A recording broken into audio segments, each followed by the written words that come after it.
I should be there. There we go. Good. We are live. Okay. Hey, everybody. Steve Burns here. Digital Creativity with Stephen Burns, a.k.a. Chromillusion. Hey, Diana Vision 2. Hey, welcome to the Photoshop Users Group presentation. And let's see. Good. This screen's being shared. And let's see who else is here. Diana Vision says to you, yep, thank you. We got a lot of people here now. They're all starting to come in.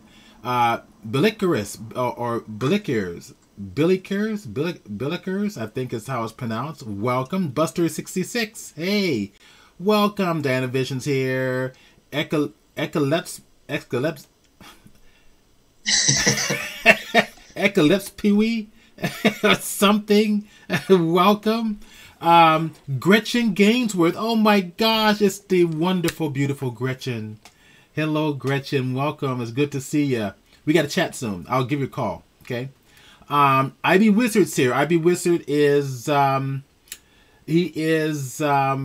Good, who's my co-manager for the Photoshop users group on Facebook. So his avatar is IB Wizard. Jay Pryor, San Diego. Hey, John, how you doing? Welcome. Let's see. We got Michelita, I think is how it's pronounced. Welcome. Sunflower 308. Welcome. Let's see who else is here. We have more coming up. They'll be coming in here. And Willie Sakai is here. Welcome, Willie. Hey. All right. So, well, there's a lot more. It's not showing me everything. So everybody kind of type in the chat box and share with us where you're from, where you're actually dialing in from. I'd like to find out. We have a fantastic presenter today, and I think Willie would definitely appreciate this presenter. I think you all will, but Willie's doing something along the lines of this particular artist. All right, we're gonna get started here in about another minute or so. So, LA, IB Wizard says Mars, Bluebeard62, welcome. From the UK. All right. We usually get a huge international audience on these streams from everywhere. So definitely jump in and share where you're from. We're going to get started here about just another 2 minutes. So I want to just check some things out. And then I also want to start recording the stream. All right, so I'm going to start recording now. Okay, everybody, we are live. We are recording. Type in the chat box and tell me where you're from. For anybody who's still jumping in here new, we have, yeah. Okay, Hamul. Okay, so Hamul, is that who is that? Is that Rob, by any chance? San Diego. HDV Diva. HDV Diva. Gotta love it. We've got the Kansas City, Dreddy3. Welcome. From Kansas City. We, like I mentioned earlier, we usually get a nice little international audience on these streams as well. We should get a pretty good sized audience today. So let's see who else. I'm going to check to see who else is dropping in. Up, yep, there they all are. We've got let's see, Nuvola Blue. Welcome. And let's see who did I miss here. I know I probably missed some people here, but okay. All right, so everybody's slowly jumping in here. Okay, now let me just check one little thing. We're going to get rocking and rolling. There we go. Okay, cool. All right, so, okay, Car Stortebaker, welcome. Welcome to the Photoshop Users Group. We are featuring an incredible artist, and Mr. Mitchell, who actually runs Drumroll Studios. You probably see a lot of his work posted on various Facebook groups. And there's a sense of heart to his work, and a sense of humor to his work, I have always found. So I thought, you know what, John would be a great guy to kind of to bring on board. The title of today's presentation is going to be Creating Small Worlds.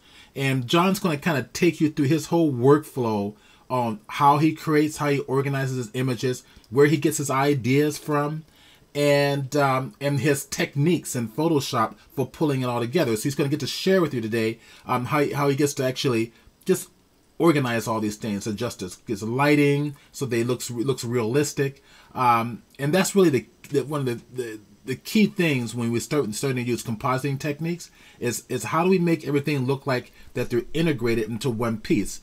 Really, what he's doing is illustration, right? Illustration utilizing photography. So I hope everybody will have a lot to learn from John. And without further ado, John, why don't you go ahead and take it away? All right. Well, hello and good morning.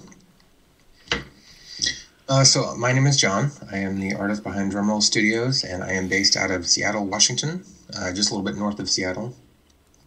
And I have been doing photography and illustration. I've actually been an artist as far as drawing, like pen and pencil and paper, since I was about 3. And it wasn't until about 2008 that I eventually invested in a decent camera, a good camera. The first camera I ever bought was a Rebel XTI, which was, I think at the time, about a $600 camera.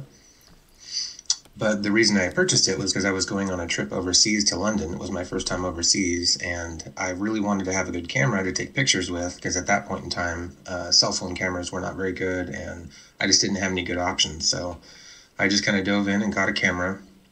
And it wasn't until about 2 years later I started really using Photoshop and decided that I wanted to, try and really get good at it for a variety of reasons, just so I could have better images. And I wanted to create movie-style posters, like the ones you see hanging up in the cinema.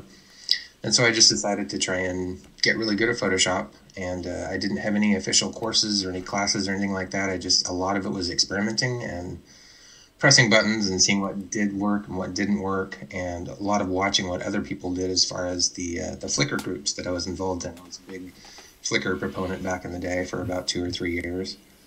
And being involved in Flickr really opened my eyes to the different styles that people bring and the different tricks and tactics that people use for their pictures. A lot of it was very simple, but it looks really difficult from the outside before you actually get to using the different layers and figuring out how to composite. And a lot of it's just planning your shots more carefully, more creatively. That way, when you get to the editing, it's not as difficult. So one of the things I have learned as far as the gear that you use, a lot of it really doesn't depend on the camera. I know a lot of people put a lot of stock in having a really good camera or having really expensive lenses, but most of it, if you can match your perspective and your lighting, there are a lot of things, especially nowadays with the cell phone cameras that we have, that you can just do with a couple of simple images, and putting them together, you can create a fairly stunning and realistic image that can be really entertaining to people.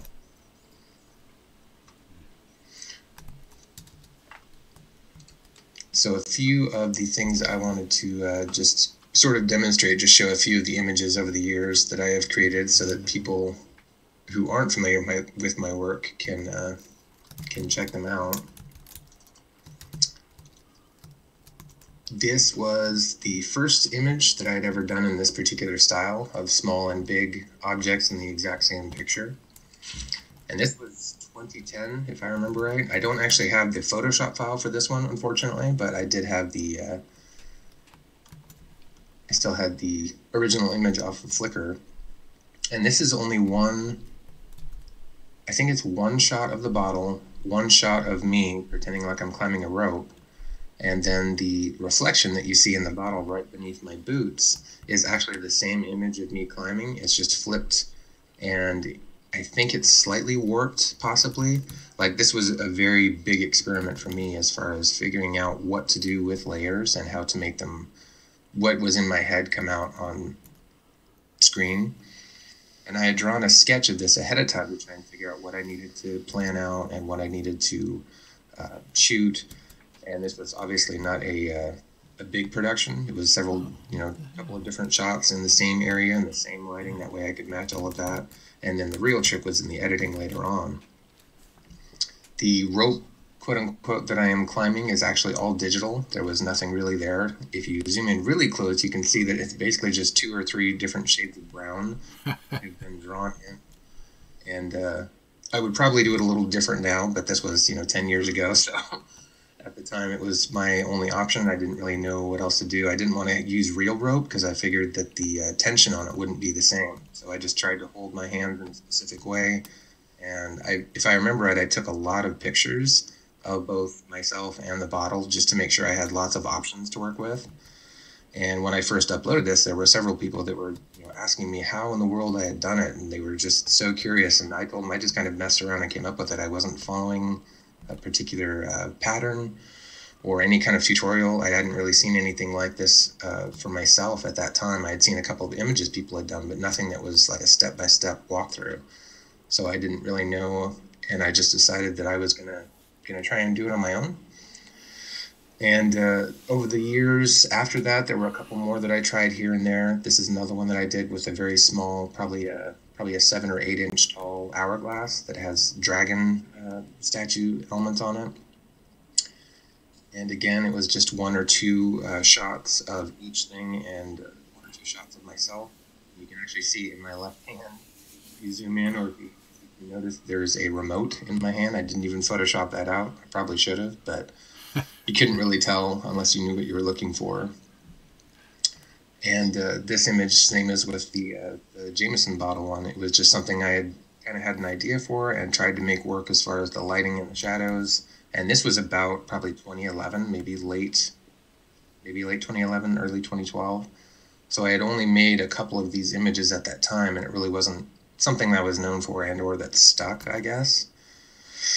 But it was a good indicator for me that not only did I really enjoy this because they're kind of whimsical in a way, they're very, it's almost like just a normal situation for that person, but it's just an extraordinary environment for them, like taking something that's really big and making it small, as in myself. With the Jameson bottle, it was taking me and making me much, much smaller to be on the bottle. Same with this, it's a normal-sized image of the hourglass, but then it's making me much, much smaller. And the difficulties in that were often the lighting and just matching the focus, because it was definitely a learning process for me, because there were several shots that I got where the focus was far too thin, and then things were fuzzy on the larger sized item, but on myself they were way too sharp, so that visually you could tell that something wasn't quite matching up. So over time, I just learned to do a little bit different as far as my planning and my setup. Sometimes even going as far as to sketch out an idea ahead of time and get the elements that I needed to sort of round it up. That way, when I actually got to shooting, I could make as few mistakes as possible. That was at least the idea, the plan. But again, at this time, I hadn't really been watching any kind of tutorials or seen anything that anybody else had done. I was just kind of thinking of an idea and then trying to plan out and go step by step with how I would create from beginning to end an image. And most of the time, even with my artwork from when I was young, almost everything in my head doesn't translate to the finished product exactly how I've seen it. It's always usually a variation of it. But I've learned and tried to just be happy with what I've created rather than, kicking yourself for not coming up with exactly what you had planned. I've never really had that happen for me, and I encourage other people not to get so caught up on the idea that you're unhappy with what you're creating. Sometimes it can be a very different creature than what you're expecting it to be, but the important part is that you're doing it, that you're actually putting in the work and trying to create something.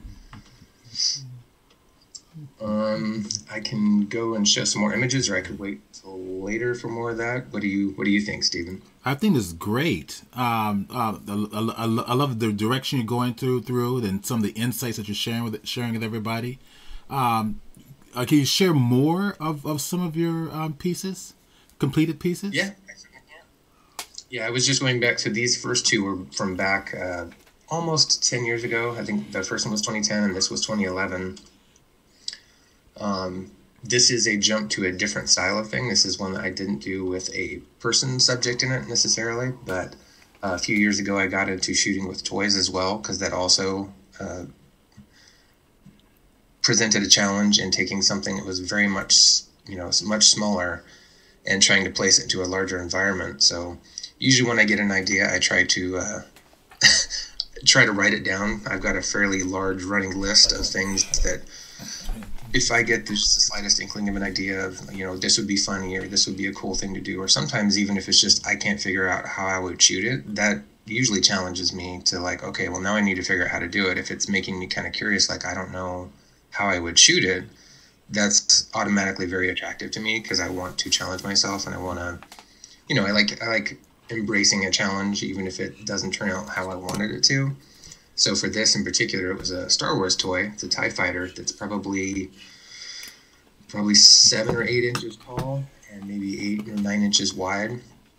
And I decided to go over to my local grocery store, and there was a particular spot in the parking lot that was empty with 2 or 3 parking spots that were empty.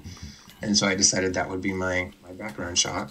So I took the TIE fighter over there and shot it in the exact same light, same direction, tried to make sure it was from a lower perspective. That way it matched up with everything else that was there. And this was several years ago. I think I do a couple of things different now. There's just, little tweaks and touches that I can see spotting an image from years ago. What would you do differently on this one?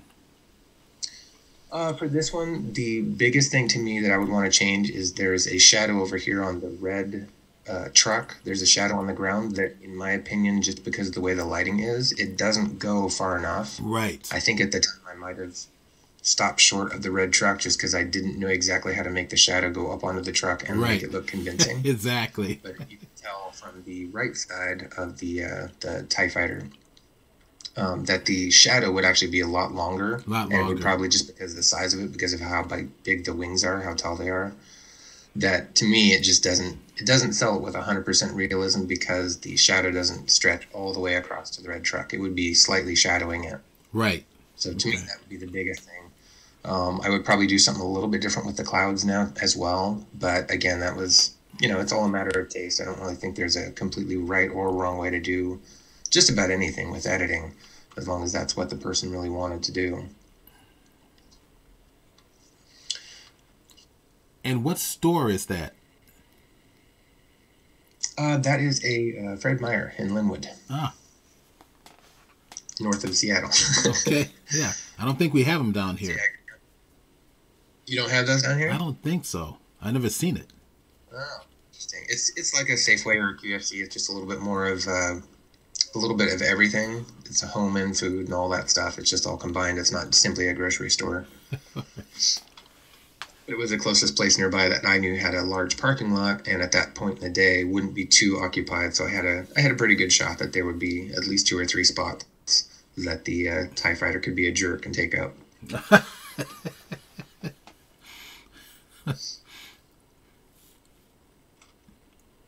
And there have been several people who have asked whether or not, if I know a friend who makes large TIE fighters or something along that, because it was, at first glance, I think it might have been convincing enough to them. They didn't understand that it was a toy. And the shadows and such had been photoshopped and faked. So a question, how did you do the lighting on the TIE fighter itself to match it? Did you actually took an incandescent light source or a flashlight or something to match the lighting in the scene?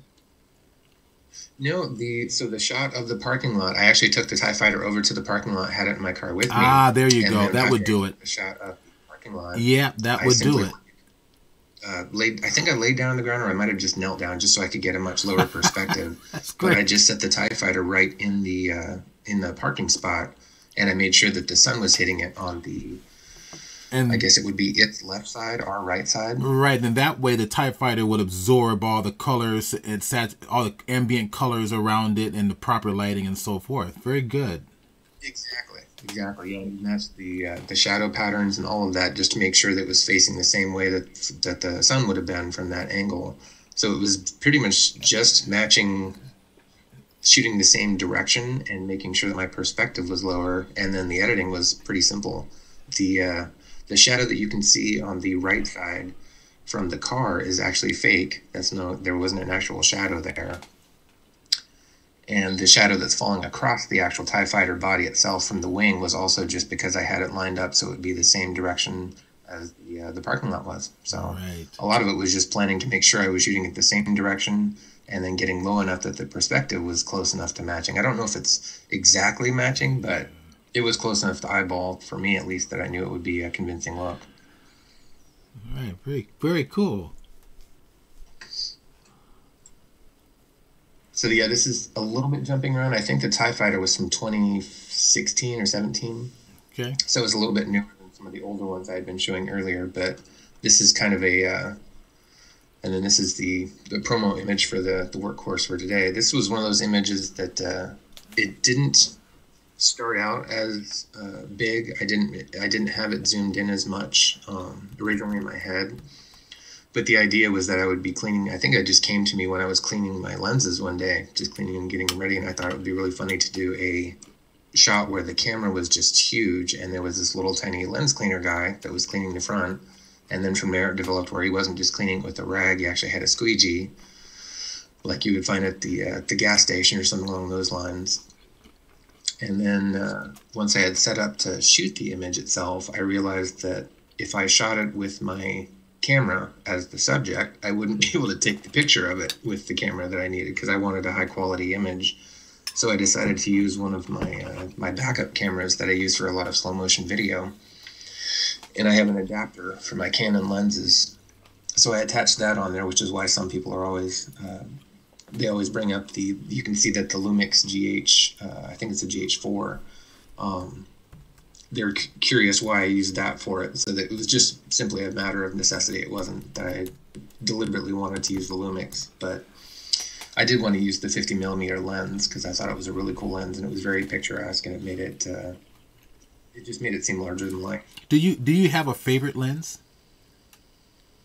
It really depends on the subject of the shot. I've got two lenses that I would say I get the most use out of. Both of them are Canon lenses. One of them is a 24 to 105mm, which is just a really good all-around lens, and I find that I use it for a lot of portraiture and a lot of landscapes, and most of my composites I feel like I use that particular lens.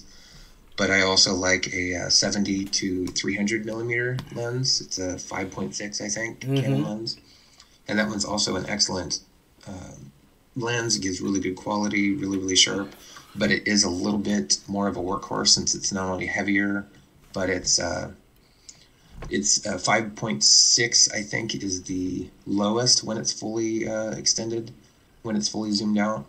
So you have a lot less to work with as far as lighting goes, and you have to, compensate for that by either having a slower shutter speed or there's just various things you have to adjust for that makes it a little bit more tricky to use for portraits and for normal photography like this. I really do like the 50mm that is in this picture as well, but it tends to be one that you have to back up quite a bit from your subject if you want to get everything in frame. So it isn't as versatile as the... Is that the 1.4? Is that the 1.4 lens? I believe it's the 1.2. 50mm 1.2. Yeah, okay. It's right on the top of the lens. All right, yeah, you paid some money for that one. Yeah, that was a hefty purchase. I was a little bit nervous when I pressed the buy now button. I was nervous about the hefty purchase I spent on what was it? It was a polarizing filter, $160. I thought that was bad. Yeah, there are some of those where you're like, do I really need this? And as long as you can justify it, like they're really useful tools and they're really cool. But yeah, some of those out there, it's pretty spendy. But I mean, when you spend the money, it's like, gosh, I'm glad I did it, because when you look at the quality that you get from spending that, it's really it's worlds difference. Yeah, it does make a big difference, and it really helps with as long as you know how to use them in and out with your images. It really helps your workflow, your creativity. It just feels like it's like a musician playing on a much better instrument than just whatever he has laying around. Like, it just makes you more creative and more artistic. Yep. So for this image in particular, this small lens cleaner, I have a sort of a breakdown of before and after on my Facebook page of it, and several people have asked, like, why I was in socks and why, how I did the reflection and things like that. And at the time when I was making this, I didn't really honestly think it was going to be as popular of an image as it has been, but this is one of the more prolific images that I've ever created. There are probably 2 or 3 that I would say are the ones that I am most known for, and this one in particular, for whatever reason, just the day that I posted it, it just blew up, and there were so many people asking me how I had done, this little thing and this little thing, and it's actually a very simple composite. It was just the shot of the camera. It was me standing in my living room with the same type of lighting. I wanted to make sure that it was coming from the same direction, same as with the parking lot. There are no modifiers in this at all. It's all natural light just coming through the window. And it was just me standing in my living room with my the squeegee up. And it wasn't until after, probably about 5 to 10 minutes after I had taken the shots and figured I was done, I was going to wrap up, I remembered that if I was going to have a reflection in the camera, I needed to make sure that it was truly inverted. And I wasn't going to get the right kind of reflection if I just took myself and doubled it, because you would still be looking at my back rather than my front. So I had to go back and set up the camera on the tripod that I had just taken it off of. And then I set up everything and made sure it was still in the pretty much the same place. And then I probably, just to be safe, I probably took 6 to 8 shots of me holding up the squeegee and making sure that my hands were changed, so that way it was correct as far as the angle and what would be reflecting in the glass. And the only one thing that you can tell is any different, just because I wasn't shooting in a real reflection, is that the tattoos on my right arm don't match the tattoos on my left arm in the reflection. They're actually switched. But you would have to know my tattoos pretty well to even know that was a thing. And then once I was done with the shooting of the images, it was really, really simple to put them together. All I had to do was kind of match up the size and perspective of the 2 shots of me, and then just make it so the squeegee almost touched. Now, one just slightly behind the other. Now, Ruscular 3D has a question. And this question is, have you done 3D stereo shooting? No, I have not. I have dabbled with the idea. There was one time a couple of years ago where a friend of mine had a full 360, I forget what it was called. It was a camera that took 360-degree shots, and then you could look at them on your phone and actually move your phone around. And my brain right away started figuring out how I could make a photoshopped image where you could sort of be in the middle of that image, and everywhere you turned, you would see it all around you. But a couple of tests that I tried with his particular camera, it just didn't, maybe it was just me not fully understanding how to implement that particular technology, but it was too difficult to figure out how to edit something after it had been taken. It was really cool for if you're out in the countryside or somewhere like that, to take a 360-degree shot. But as far as how to edit it once you've taken it, I couldn't quite figure out how to do that. I'd like to take another stab at it, but I would probably have to have a very different camera or a different setup, or maybe even just watch some videos or something to figure out how somebody else does it. I have seen a couple of the 360-degree images where they are edited. I think there was one with a dinosaur, a raptor, or a T-Rex or something like that, that once you turned your phone all the way around or turned the 360-degree image around, it basically was like a T-Rex was leaning over you and breathing right into your face, and it was really, really cool. I have no idea how they did it. I would like to do that kind of thing at some point in time. It seems like it'd be a really challenging process, but it also looks like it'd be fairly exhausting for the amount of detail and probably the amount of computer strain that would put on your PC.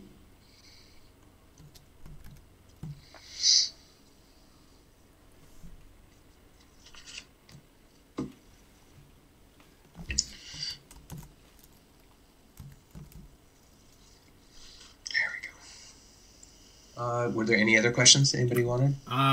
Let's see. Let's see. Rescuer 3D is mentioning that he uses the Fujifilm 3D stereo camera, even though it's not the 360 degree cam, but basically no questions. Okay. I didn't know if anybody else had something on this particular image or not. Nope. I know you had asked before we started recording on why I was wearing the socks. Yeah. And that was simply that was just an oversight on my part. I was just, had an idea for an image. I thought I would shoot it that day, and then I just did. And now it's probably the one thing that people comment on the most on this image whenever they see it is, why are you wearing socks? But, at the time, you just have to plan ahead, I guess, for what you're going to be looking like in the future. Years later, people are going to be asking you why you're wearing socks in a picture. Yeah, but you learn from these things, though. As you do one, you hear comments, so you do the next one, you start to think completely different. You start to really think about, why am I doing this? Okay, should the person be clothed or unclothed or partially clothed, and why? And does it fit in with the story? So it's interesting. Yeah, and that for me, with almost all of the tiny to big images that I have done, I always want to come from a point of view where it's a very common, everyday thing in that little person's life. Like most of the time I'm playing a character that's just doing something mundane, like cleaning up, a food spill, or cleaning a camera lens, or just hanging out on a table, or, it's nothing specifically exciting, or you're not on some great adventure. It's just kind of them hanging out. So with the clothing thing, sometimes that features into it where I'm just like, I'll just wear something comfortable that makes it look like the character isn't, trying too hard. You don't want to sit around your kitchen table with a tuxedo on.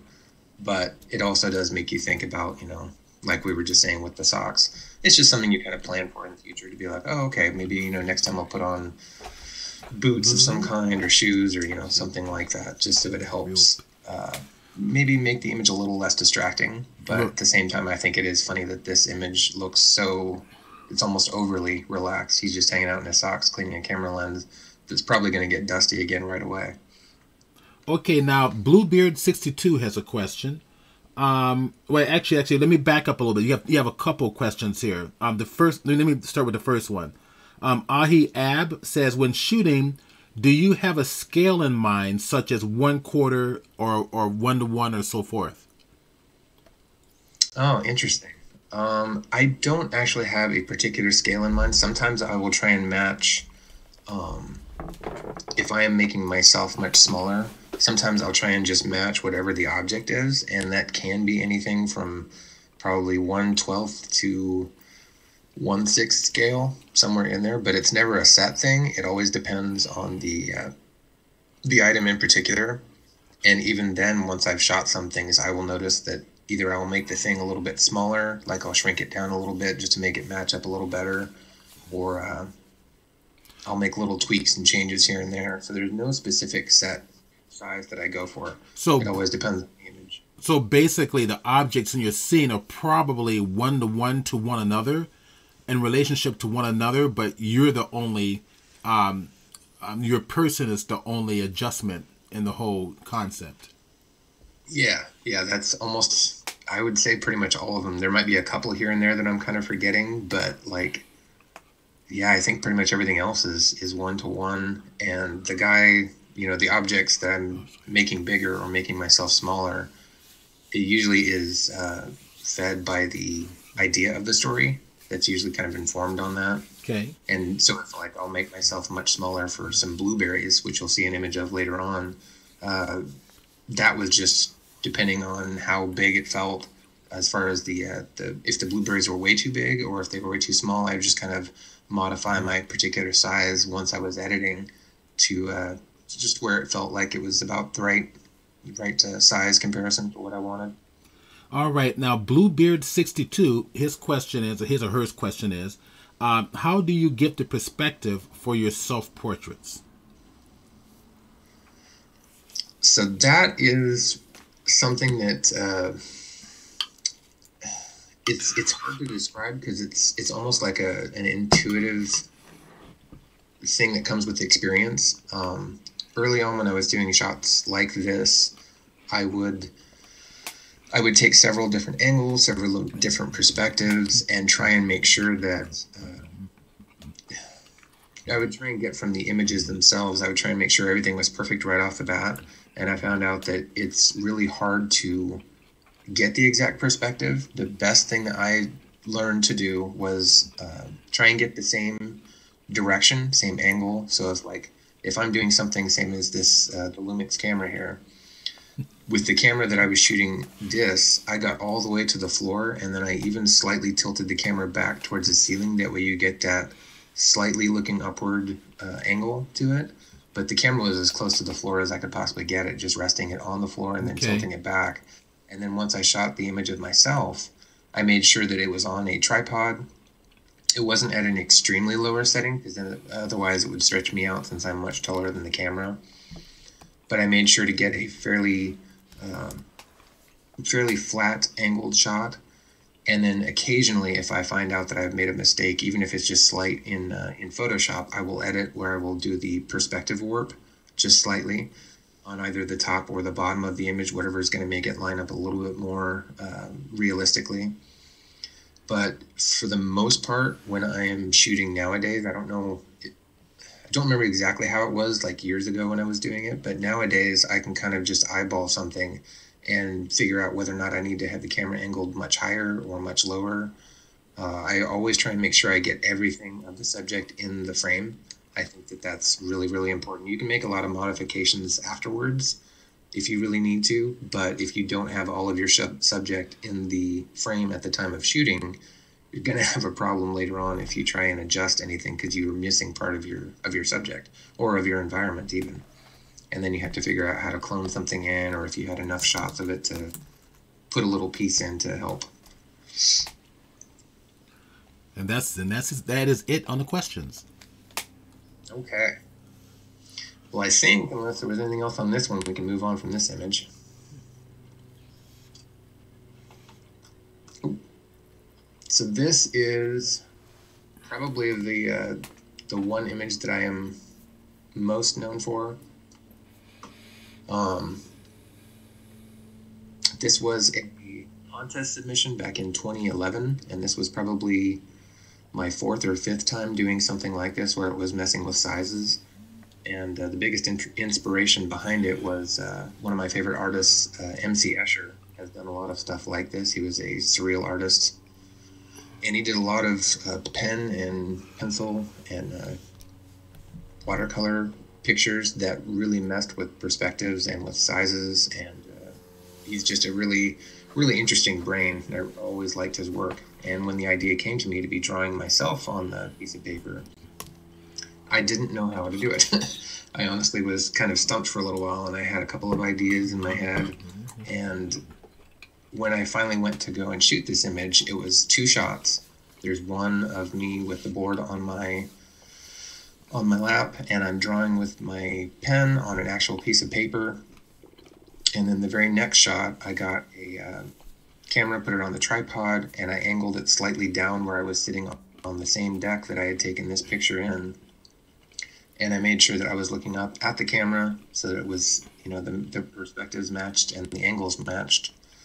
And then when I was doing the editing, all I did was I added a new layer, and I started drawing in on top of the picture of me where I was sitting.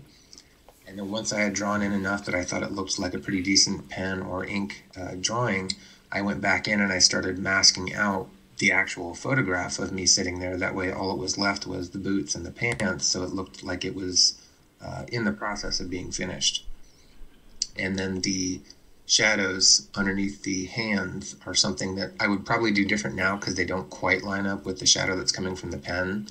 They're a little bit conflicting there, but that's one of those things that you notice later on that you would just change if you had a little bit more experience, I guess, or a little bit more knowledge. So your shadow is on a separate layer, right? What's that? Your shadow is on a separate layer, correct? Yes, the shadow that's coming down the legs and coming from both of the hands are the same layer. I just decided to add one layer to avoid any confusion in case, it didn't match up 100% right. Okay. And yeah, that would be the third or fourth layer, I think. And then once I had put this all together, I was going to make the top part where it's all black. I was going to basically crop that out and bring it further down. But the only other option I really had, just because that's the way I had shot it with the paper, which is kind of goes back to what I was just saying a little bit ago about, you know, making sure you get everything of your subject in the shot. It made it, the crop just felt too weird. Something about it really bugged me, so I decided to leave it like that and leave that kind of negative area or open space at the top. And once I had finished, this was actually the winner of a contest that Redbubble had and that Sony had called Imaginify. And it was the winner back in 2011 of a contest that I think, if I remember, it was worldwide. And it was a really surreal moment when they called me, and I thought it was a spam call or something like that. And they wanted to know where they could send the congratulatory winning cards. And I think I was up on YouTube, the top YouTube banner for the day. It was a really cool time, really interesting thing. But again, it was not something that I expected. It was just kind of an image and an idea that I had, but apparently it resonated with a lot of people. So I wish I still had the Photoshop layer of this particular one, the Photoshop project, because I would like to actually break it down and see all the individual little pieces and parts. But back then in 2011 or 2012, I wasn't very good about keeping anything or keeping any kind of records or files. Once I was done with something, I would usually just try and remove it from my hard drive. So right. Rusker made a comment about paying attention to hard and sharp edges for shadows. Yes. And same for the color in this particular shadow that's coming from my hand. Like, it's very blue and almost purple as it gets higher up. And the shadows that are for me are not that way at all. Right. So it's very conflicting. But, you know, for the time that it was out, you know, did a pretty good job. Well, now with your skill level sets at the stage that they are now, it's an opportunity for you to go back and redo this piece. And this time save the files. That's true. It's very true.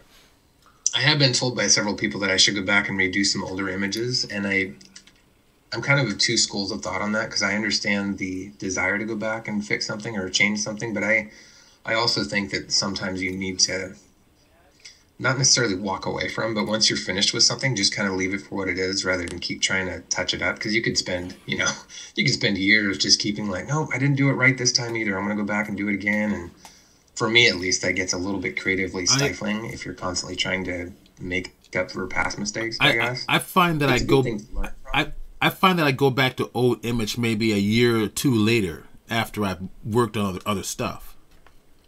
Yeah, definitely.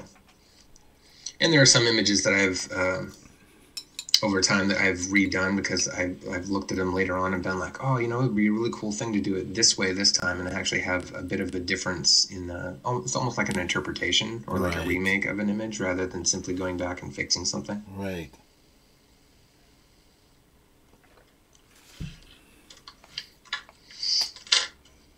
All right. So moving on.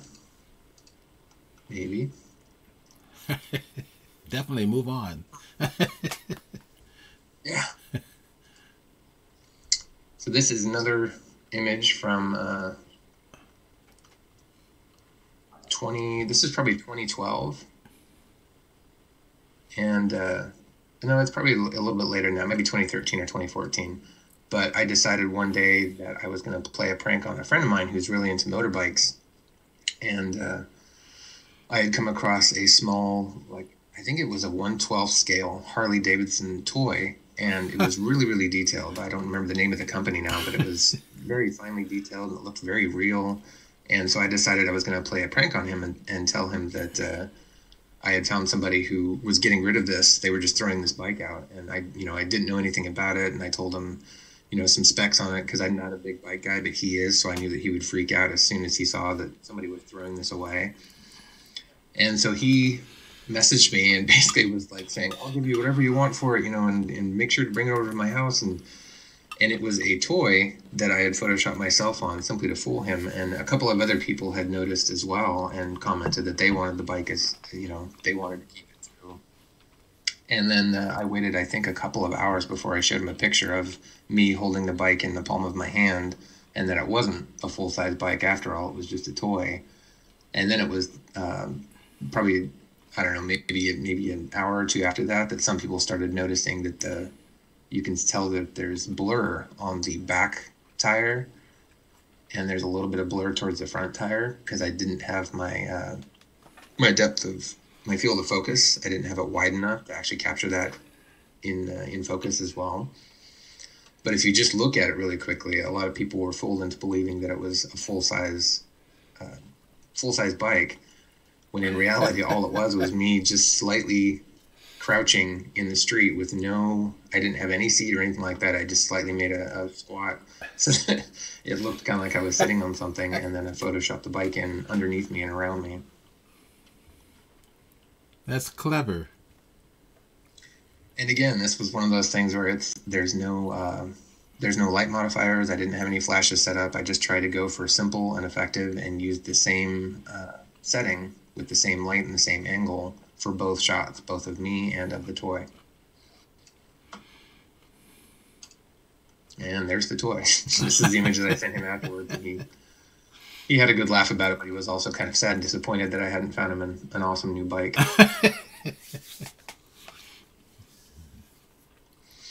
So this is the setup for an image. I grabbed a few before I've actually done any editing on them. This was an image for a piece of pie. I think it was Pie Day a couple of years ago. It might have been 2017 or 2018.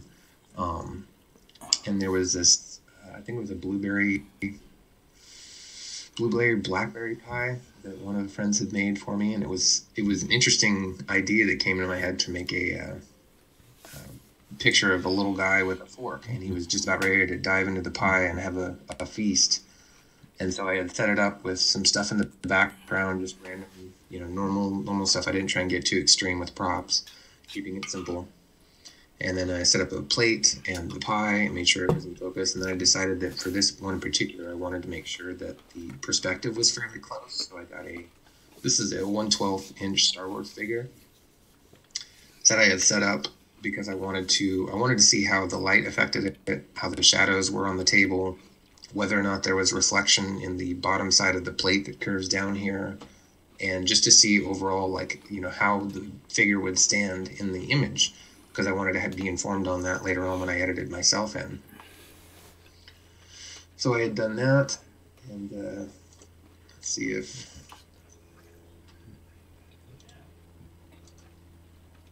So there's the image of the toy by itself, and then I had a shot of just the pie, just the plate by itself as well.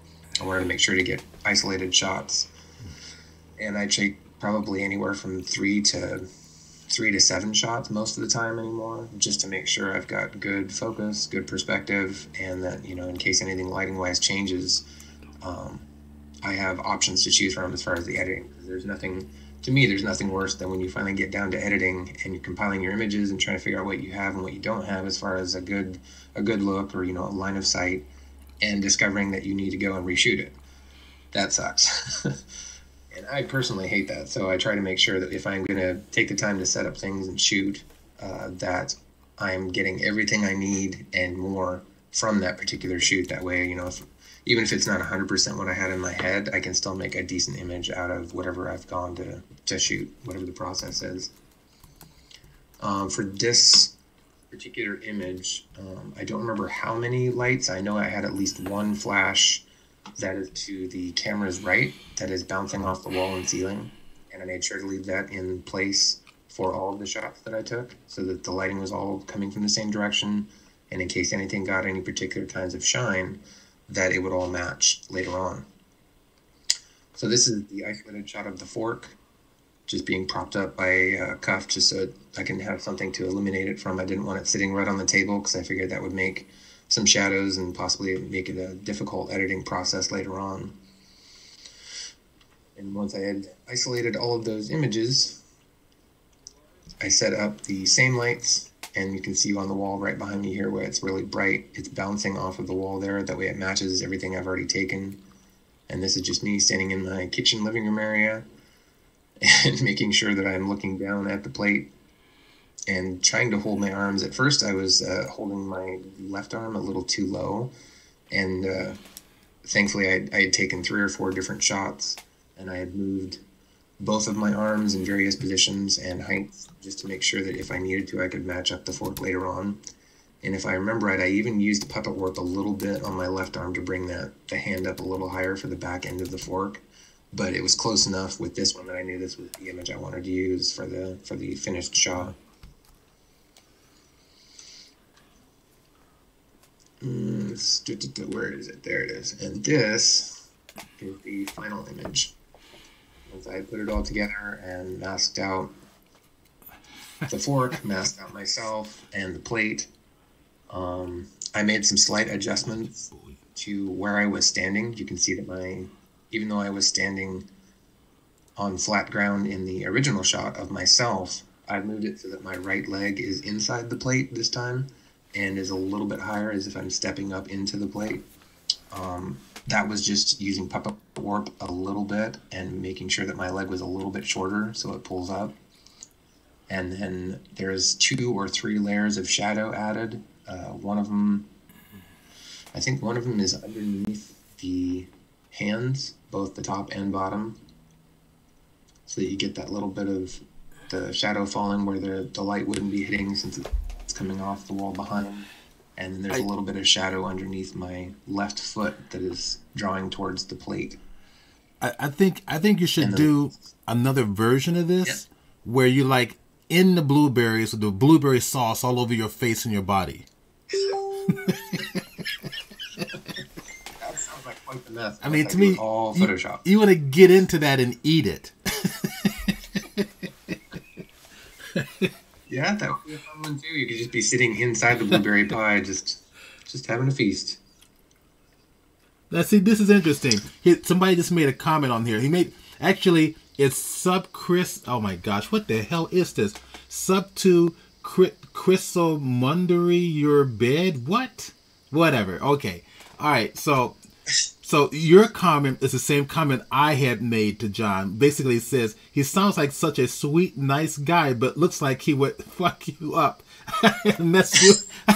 That was the same comment I told John when we talked the other night. Kind of like, you look rough, but you like a really nice guy. Look at your images. I could tell you like a really nice guy. Really fun stuff. Yeah, I hear that fairly often. It's nothing unusual. There have been several people over the years that have looked at... I mean, again, it really depends on which images you look at, because I do have some pretty scary and disturbing images as well. I do a lot of horror photography, but the ones that seem to resonate the most with people are the cute ones like this, or, something that's a little bit more whimsical and funny. Right. And, even with images like this, like, obviously I have kind of a disturbing sense of humor, but it's always from a point that I'm trying to experience a picture from the person's point of view. Like the little guy in this is just, he probably stumbled upon this massive pie that, he shouldn't even be eating. He's probably stealing this at the time. But it's just something that to me is fun. It's challenging for me to do, and it seems to be one of those images that, people learn a lot from, and then they see a different side of me rather than just assuming, like most people tend to. I mean, it's just fairly common. But it's just I'm probably a mean guy, and where I just do scary stuff all the time. So Faye Barsh has mentioned that she likes the scary ones the best. Yeah, sounds like Faye. Around Halloween time, when I do a lot of the, like a scary series or something like that, she's usually the one that's commenting like, "This is awesome, I love this," and it's always been a little surprising to me because she doesn't seem like she's that way either. But obviously, we both have similar tastes in horror pictures. And for anybody who's just joining us, this is the Photoshop users group. We have a site on Facebook. I think we're about 33K and strong or and growing. So welcome everybody. We've got time. We'll take a break in about 30 minutes. We've got about 30 minutes just to kind of let you know. Then we'll take a 15-minute break and we'll come back and do the other half of the meeting. But this is compositing techniques featuring John Mitchell from Drumroll Studios. So if you have any questions, feel free to ask. You're getting comments here from people saying that the work seems amazing. They're really enjoying it. So, okay, go for it. Awesome. Glad to hear it. One of the last notes I was going to make on this image before we moved on was I was finished editing, and I was just about ready to. I think I'd already even saved it, like we tend to do, where we save a copy and then save another copy once it's been revised and so on. But I had saved it, and I was just about to close it, and I realized that down here in the plate, I didn't have a reflection of my foot, and it didn't register at the time. Like when I was shooting, I didn't actually get a separate image of that. It was more of a idea that it would probably be reflecting in real life if this was a real image of a little guy with a spoon ready to eat some pie. So I had grabbed one of the other alternate shots that I had of myself where my foot was slightly turned a little bit more towards the camera so you could see more of the side of it. And I simply isolated that foot by itself and then photoshopped it into the plate. Made sure to mask it so it was a little bit see-through, because you wouldn't get a super solid contrasted object like that. And then I made sure to match up the shadow as well that came from the foot. And as soon as I had done that, the image to me was 100% done. Like it was one of those things where like, okay, that makes sense now. And I have that happen often through my images. I'll notice like a little detail, like a reflection or even just a spill of light around the camera or something that just, it feels a little bit off without that element being introduced. So it's little things like that I've learned to try and just keep my eye open for, and make sure that if there is a reflective surface or if there's a place where a shadow would or would not fall. Some of it's just experience and learning how to introduce elements that maybe weren't 100% natural, but they make the shot feel better, they make the shot look better. Just little things like that I've learned over time, that if I can find a way to include those, they seem to make the image complete. Oh. And for me at least, it made the picture having that little reflection in there, even if it's something that most people don't even think about or notice. If it wasn't there, I think they would jump out at them. So a comment from, just to let you know, a comment from Illuma Graphics said that this is amazing. And Rescuer 3D says, reminds him of the Book of Gnomes. And just as a note for everybody who's here attending, thank you so much for being here. This is the Photoshop Users Group. You are live on our Twitch presentation page. So do me a favor and make sure that you follow me. So there's a follow button on Twitch. So when you click that button, it's going to allow you, every time that we go live here, you'll be notified. Okay, it's free to do. Just make sure you join Twitch free, and then follow this particular site. Okay, that was it. Okay. All right, so moving on to another image. This was probably 2015 or 2016, somewhere around there. And again, it was one of those very simple ideas. I think I was playing games, and I thought it would be really funny if I was playing against a Master Chief figure from Halo. And so I set up the camera in my living room. It's a very simple shot. The only thing that I couldn't figure out for a little while was how to make a glow from the TV. I wanted to have that very stereotypical glow from the TV screen. That way you could tell, even without seeing the TV, that there was light coming from it. And I went through a couple of different ideas. One of them was having the room really, really dark, and it just didn't feel right to me. So I decided that I felt like the image itself, if they were both looking the same direction, and as long as you could kind of tell they were game controllers, the theme itself or the idea would be sold enough that you wouldn't have to have that 1980s TV glow in a darkened room kind of feel. So I set up the shot of myself holding a controller, and then I set the Master Chief toy pretty much the same angle, pretty much the same perspective, and made sure the focus was good on him and such. And then I just took a separate shot of a controller to put in his hands afterwards, because I didn't have anything that looked enough like a controller that was his particular scale. I think it's 1/12 scale is what he is. So I decided to just Photoshop an Xbox controller into his hand later on. And the light that is coming off the wall that they are looking at is actually a small flash that's just bouncing straight off of a white wall. Interesting. About the same size and angle of a TV. Now I'm not seeing their heads. Could you scroll down a little bit to see their heads? There we go. There we go. That's it. There they are. Yeah, it was cut off. Yeah, we were only seeing their knees. Oh. All right. Well, as long as you can see everything, just let me know if that happens again. I can't see that on my screen. So. Yeah, there we go. Now we see your heads. Okay. Awesome. Cool. So yeah, again, it was a very simple shot. I think it's just 3 images. I didn't even have to really do anything with shadows in this one, as far as making it look like he was on the couch. It was pretty simple. And the light that's spilling across the toy's right leg is just because the light was bouncing off the TV at the same perspective and same angle. So a lot of that was just helping sell the shot by having him in there.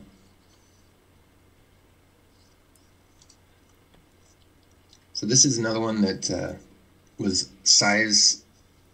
It was a different approach to the size thing that I've done over the years, and most of the time I'm making myself much smaller to match up to a smaller object, whether it's a toy or a piece of pie or something along those lines.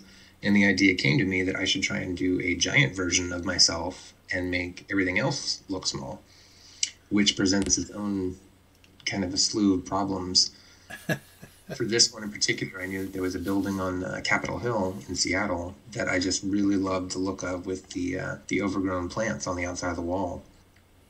And so there was a day that I was doing some work in the area or something. I forget exactly why I was up there, but thankfully I had my camera with me.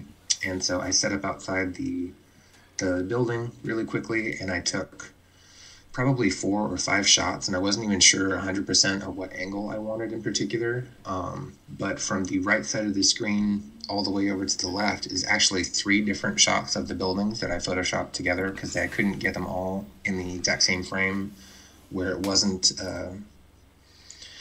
making a fisheye effect, where it wasn't warping them too much. I think I had a 17 to 40 millimeter lens on at the time, and it was the only thing I had on my camera. So to get them all in frame, unfortunately, meant the buildings were slightly curving outwards towards the top and the bottom part of the lens. So to fix that, to try and keep it so that it was still looking up, but it wasn't too warped or too, I forget what the word is, convex, or whichever one it is where they're bending in. I decided to use 3 different images and Photoshop them in together. And then when I got back to my house later on in the day, I made sure that I had the sun still behind me, and I took a photo of myself with my camera all the way down the ground, angled upwards. And it was a 17 to 40 millimeter lens as well, so it was as wide open as possible. I think that way you have that very giant look to a portrait, self-portrait. I'm noticing the people in the background in the storefront next to the right of the parked car. I think it would be cool if it was staged and they were like looking up at you. Yeah, that would have been awesome.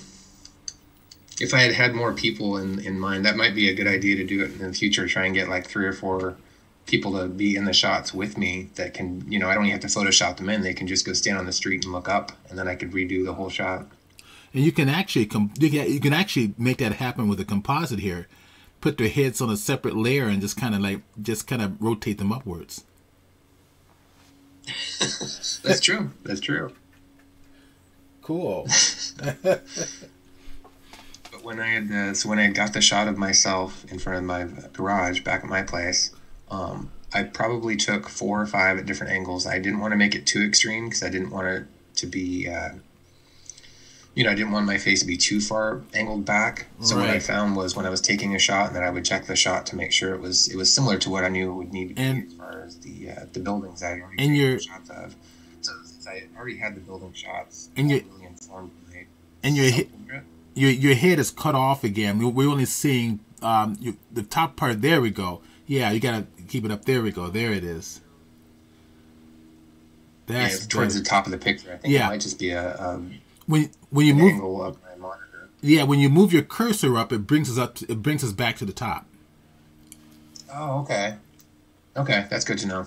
So maybe can these be reduced smaller instead of being matched full size? Maybe kind of drop them down and see what happens. Is that any better? Yeah, that's better. So yeah, reduce them small so they're in the middle of your screen. That way it'll be we can see everything.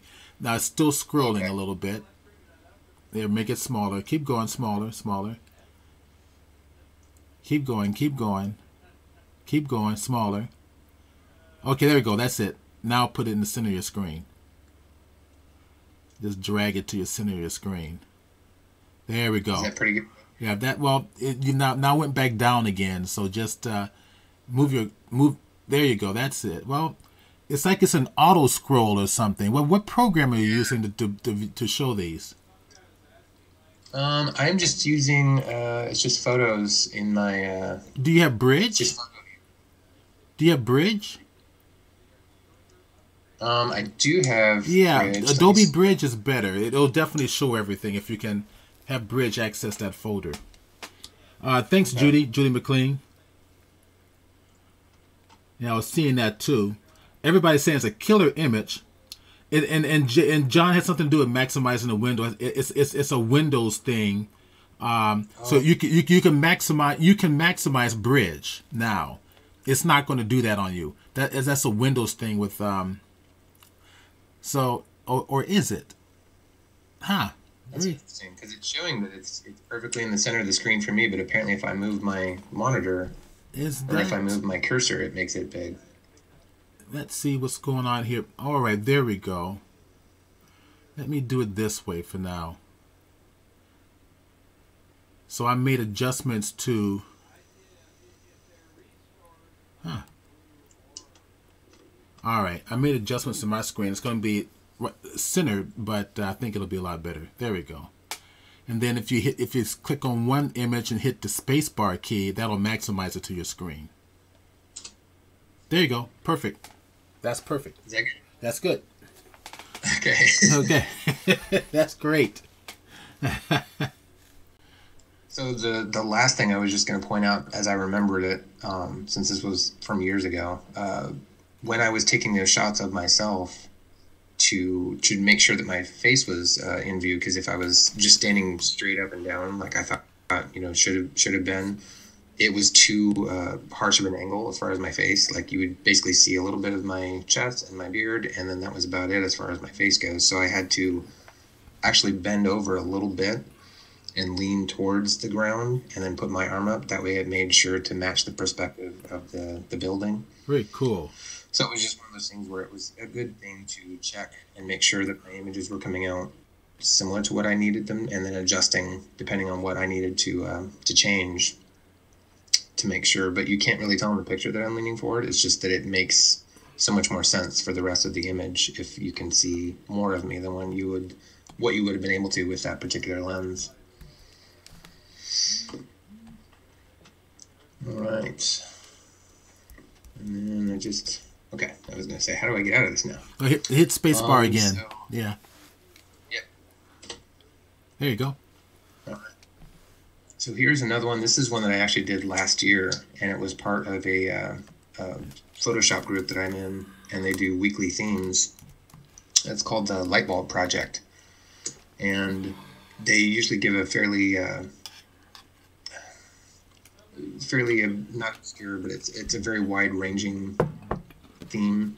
It'll be something like light or words or something along those lines where you can take it for what you will, and everybody creates something very different. There's only been a couple of times that I've seen stuff that actually matches what somebody else has done, but it's a really cool creative space to come up with an interesting challenge for yourself, basically, to interpret something even as simple as a one word into a story of sorts. And this in particular it was an idea that I'd had for a little while, but I hadn't really put a theme to, I guess. And then once the theme came up for that week in the group, I knew that I wanted to make this giant book in the middle of a forest, sort of fantasy setting, fantasy storytelling. And so I got this book, and I went out and I took, I think, 5 or 6 shots of just the book itself being against a tree, and then a couple of myself standing in the bottom of this little forest area near my place in Linwood. And editing them together was a little bit difficult because I had not taken into account that for the angle that I was at the book, the side that is closest to the camera was a little bit out of focus. And that was one of those things that I knew it wouldn't match up to the to the finished image, as far as myself, it was okay if the farther edge was a little bit blurry or out of focus, but I wanted that closer edge to be a little bit more in focus. So the angle that I got out of it, you can tell that the words on the very far right side of the page are a little bit out of focus. They're a little bit blurry, but then the very edge of the pages is in focus, is because it's a different shot. I decided to use one that was a little bit more crisp and Photoshop that in on the very outer edge of the book. And then the shadows and everything else that I added are all digital. Even the shadow underneath my feet is actually digital, because at the time there wasn't harsh enough shadow on myself to match what I thought would have been as far as the lighting on the book. The rays of light that are coming in from the left are also digital. Just little things like that I wanted to add to help with the sort of the sunrise or a magical sort of a feel and tone to the image. And then all of the little tiny light spots that you can see on the actual pages are just something that I did with the brush to help look like light was being filtered through the leaves and landing on the page. And before I had done that stuff, the image just felt to me, it felt like it was missing something, like it was kind of lacking something. And I don't even know if that's something that people can see and, you know, tell right away that, like, oh, this is obviously digital or not. But for me, just little details like that, same with the reflections in the plate and things like that, they're really important for me to put in there, because otherwise it feels like it's not a finished picture. Even if it's not 100% technically perfect, I still like it to have those little details that, that for me at least, help seal and sell the image.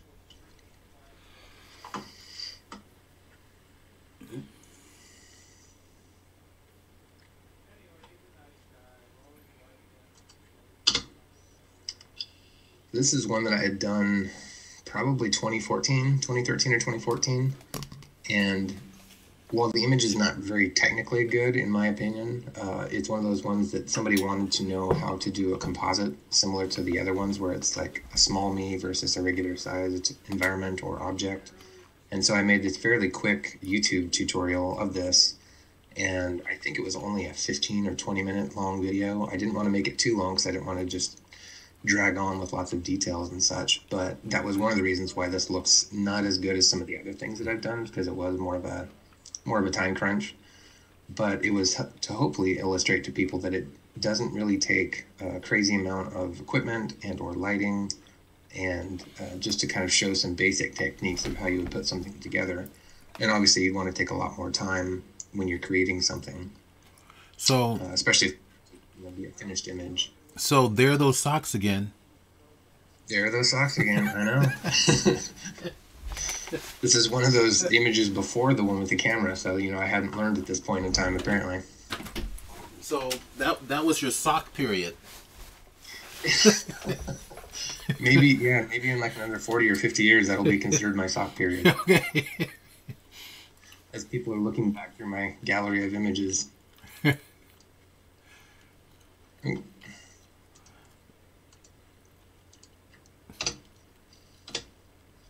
All right, so this was another one that I did in probably 2014 or 2015, and again was just the idea of, I think it might have been something as simple as somebody talking about a big breakfast or something along those lines, and in my head I immediately interpreted that as being, you know, me being super, super small, and the breakfast itself being the regular sized. So this is probably just 2 or 3 images total. I do remember it was difficult trying to figure out what to put in my hands to sort of simulate a salt shaker, because I didn't really have anything that wasn't either incredibly heavy or, you know, was just not the right shape to match up to the salt shaker that I had.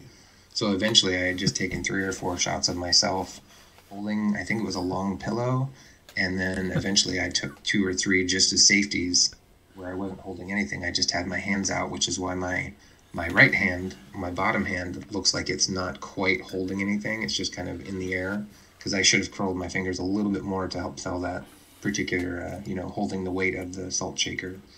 So we can probably still do that with the warp tool, huh? Yeah, you could. And I probably should have done that here. I think I was afraid at the time of messing up my fingers too much, like moving my thumb in too much. But I, you know, it's one of those things where you're trying to position and act out, and a self-portrait is, sometimes it's a more difficult process, because you can't really, you can't separate yourself to just take the image and make sure to look at, like, if you're trying to help a model adjust themselves, or, you know, if you're trying to get a slightly different angle, you can make those kind of on the fly decisions while you're holding the camera. But once you get back in front of the camera, sometimes your brain skips a track, or at least mine does. And so I'll make little mistakes like that here and there.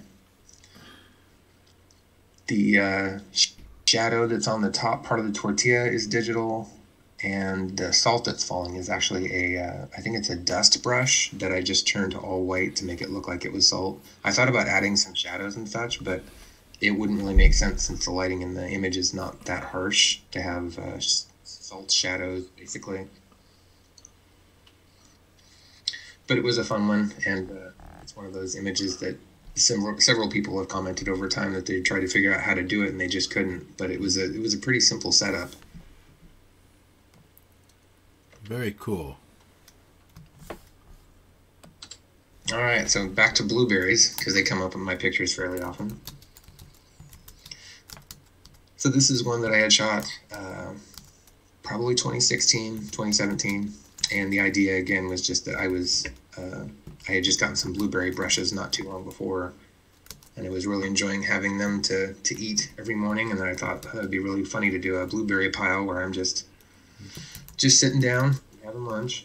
And so I took 3 shots, one of the table and the blueberries, one of myself sitting on the floor with my hands out and I'm not holding anything. And then I think I took one of just a solitary blueberry on a toothpick that was sort of suspended up in the air. And I made sure that the lighting was all the same. Again, it was just a single flash bouncing off the wall to the right. And I made sure that it was on a low enough power that it didn't blow out too much. But I did want to get that very cool shine that you get on blueberries. It's very food photography kind of a shine. And I want to make sure to have a specific light source for that. And then when I was editing them together, the only thing that people, for whatever reason, I don't know why, maybe it's just since I created it, I can see it. But over the years, I've had several people comment that I should have included a shadow from the guy on the blueberries. Mm-hmm. And I've always looked at the picture afterwards, and I've tried to figure out, because I can easily tell where the shadow is, because I did actually put one in there, and it's going across the 3 blueberries that come right off of his right arm. Right. But there are quite, I don't know why it is, but it's the thing that gets commented on the most for whatever reason. And people are like, yeah, you should have included a shadow. I'm like, well, there is a shadow there. Like, that's exactly where the shadow would fall from him. At least that's how I see it. But I don't know. It's an interesting optical illusion, I guess. Well, they can do their own blueberry shots. Yeah, exactly. And then the last thing I remember including in this was I was trying to figure out how to do blue, like smeared blueberry on my face. And I was actually looking at the insides of some of the blueberries, and it's very much like a sort of a brightish purple, depending on where your blueberries are from. And I didn't know how to do that on my face without just making it digital. So I decided to do that. And then I put a few smears on my forehead too, as if I've basically just thrust my face into the blueberry and chewed down on that. And I suppose what you were saying with the pie and such later on, if I ever do a shot like that again, I might just decide to get messy and have to clean it up. That way it's 100% real. That's right. Just figure out how to get that much blueberry in one place. You definitely need some blueberries on your knees and legs. Yes. Also good.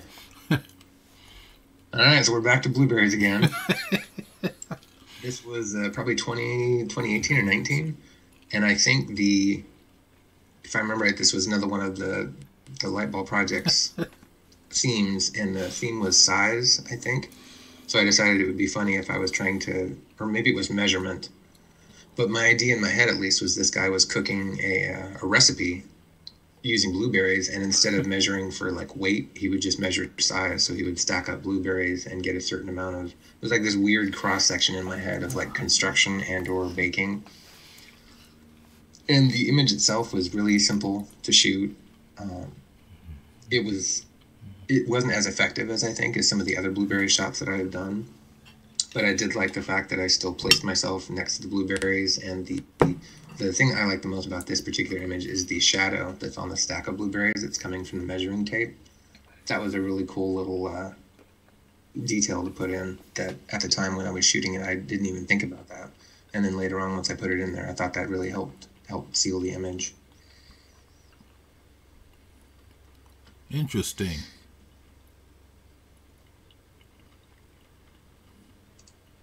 All right. So to take a break from making myself small, occasionally I will take toys and make them big, and that's what I did here in this case. I had picked up a 12-inch Batman figure a couple of years ago, and I wanted to use him in some composites with myself.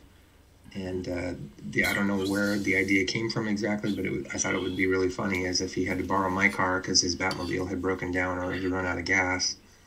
So I decided to Photoshop him into my driveway. And it was a pretty simple setup. It was just a camera on a tripod with a timer, and took a photo of myself standing there with the keys out, and no light modifiers, no flash, anything. It was just all natural light. And then I took the same shot, a lower angle of him standing on the same concrete, same general angle, same perspective.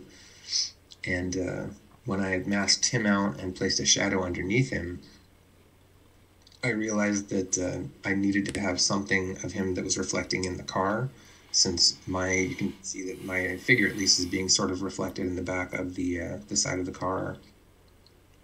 And so I copied and flipped an image of his upper torso and put it over there on top of the wheel well, where it's just slightly reflecting at about the same angle that he would be at if there were actually a figure standing there. But I probably could have noticed that and done something more about it if there had been another model in the shot, if I had had somebody do a stand-in for Batman at the time. But since there was nobody else there and I was handing the keys to nobody, it was one of those things that later on I remembered that I needed to have some sort of reflection. And that's something that years previously I would have just made the mistake of not doing anything and not having a reflection in there. But those little details, just for me at least, help make the image much more real and seal it. And I've actually had quite a few people that have asked if it's a cosplayer that I know in Seattle, because they thought that the suit is real or the person is real, and it's not. It's just a 12-inch toy figure.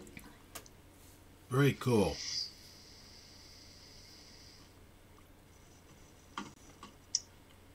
How are we doing as far as time? You've got 5 minutes. Okay. Let me grab a couple more images. So again, with the size idea, taking something that's much smaller and making it bigger, I had the idea a couple years ago of this shot, and it was kind of off the notion that the older things are like memory cards and cameras and things like that, like they grew in size, or actually they started out big, and now we've got, tiny little phones that take amazing pictures. I remember the A1. Back 20, 30 years ago, you had these rather large, very cumbersome cameras, and so I decided to just completely exaggerate that idea and go really big with an old Canon A1 that I have that doesn't even work anymore, but it's a really cool prop, and I've used it in several different images. And it was a simple setup again, no light modifiers, no flash. The light streaks that you see coming from the top, and there's a little bit of a flare that's right underneath my arm. Those are all digital. Those are done afterwards, because I figured that the way the light was angled and that there's a little bit of sparkle coming off the top of the camera, I wanted to match that with some digital light just to help sell it in the image as if it's a light leak coming in from the top of the frame.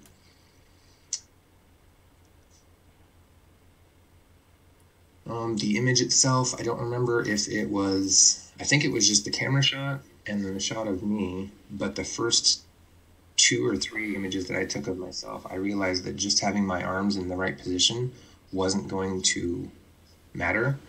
It wasn't going to be a good starting point, because there was no shadow to match the camera. So thankfully, I made sure to go over, and you can see there's a blue trash can in the background. I made sure to go over and grab that, and I put it on my back, and I took several shots of that with me carrying it in place of the camera. That way I had an actual shadow that was much larger than just me on the ground. And then I also had a little bit, it served two purposes, because it also blocked a lot of the light that I would have had on the back of my head and on the back of my arms that would have been showing up. So in that case, actually having a physical, usable prop to take the place of the camera was the thing that really helped this image, because I would have gone into editing and and been really frustrated knowing that I couldn't eliminate those things, and that I would be, you know, too bright for having a camera that's directly on my back. I think that was pretty much what made this image come together, was making sure that trash can was on my back. And there are a couple of different images before and afters that I have on my Facebook page as well that show me holding up the trash can, and that show me just holding up the camera as well. Almost seems like you need a strap around that camera, around across your body. I think it had a strap on it originally, and I think I might have edited that out just because of the cumbersomeness of it.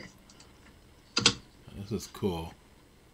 All right, so this is probably going to be the last one for right now until we take the break. But this is similar to the MC Escher drawing idea that I did earlier, that I showed earlier. And this one was a drawing. The dragon is actually a drawing on paperboard that I did back in 2013. And I had the idea that I would be coloring it in and filling in the little details and such. And so when I set up to do this shot, I made sure that the angle of the camera was probably at a 40 to 45 degree angle on a tripod. And then when I shot myself, I made sure that I was kneeling on the floor, and I even got a fairly long, I think it was a like a cardboard tube or something that could mimic the pencil, the colored pencil. And I made sure to hold that and placed, it seems like there was a cardboard or a whiteboard or something that was on my left side as well to help with light, because the light that was in the room that was shining on the white paper was so much brighter than it would be on me. It seemed like it was getting a little bit muted. And so using that light and bouncing it off the wall really helped light me up. And then it also helped cast the shadows in the right directions for this. And then once I had masked myself out and placed myself in the image, I just made sure to line up the pencil onto a part of the drawing that would actually be, so it would look like it's really touching it, so it's really drawing. And then I put a little bit more shadow underneath my knees and stretching out towards the right claw. That way the shadow and the light direction would hopefully match. And it's pretty close. There's still a little bit of, I think the very end of the pencil that I'm holding is a little bit too out of focus, considering everything else right around the character is in focus. But the differences in focus when you're working with something small and something big, or something that is a trick that I still have a little bit of a problem with sometimes, depending on the size of the element. And it's just something you have to learn over time to compensate, or even overcompensate, with having a lot more wiggle room as far as your focus field goes. Because the smaller it is, the more out of focus it gets really quickly, and it can be really tricky when you're dealing with things that are only 5 to 6 inches tall. The depth of focus is very, very thin, and sometimes something that's in focus for you is really out of focus for them, and then you try and mesh those images together in a composite, and it's very off, and you can tell that right away.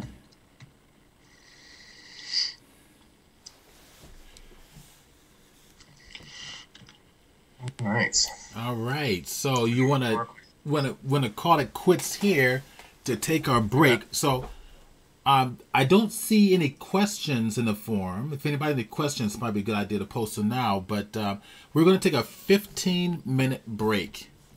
You'll make it a snack break, bathroom break, whatever you like. And we'll come back and we will start up again. This is wonderful. John, this has been great so far. Everybody's loving it. So let's go ahead and turn on the 15-minute timer. Boom. There we go. It's counting down. And we'll come back and finish up. Okay? And now when John comes back, it's actually going to show you how he actually creates it. He's going to go into Photoshop and actually create something for you. I think you guys will find that very interesting. Okay, so then yeah, so far we get comments we're getting is like brilliant. They're loving it. So this is great. Thank you, John. All right, come back in 15 or so, and we'll get going again. All right.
There we are. We are back live, sound and all.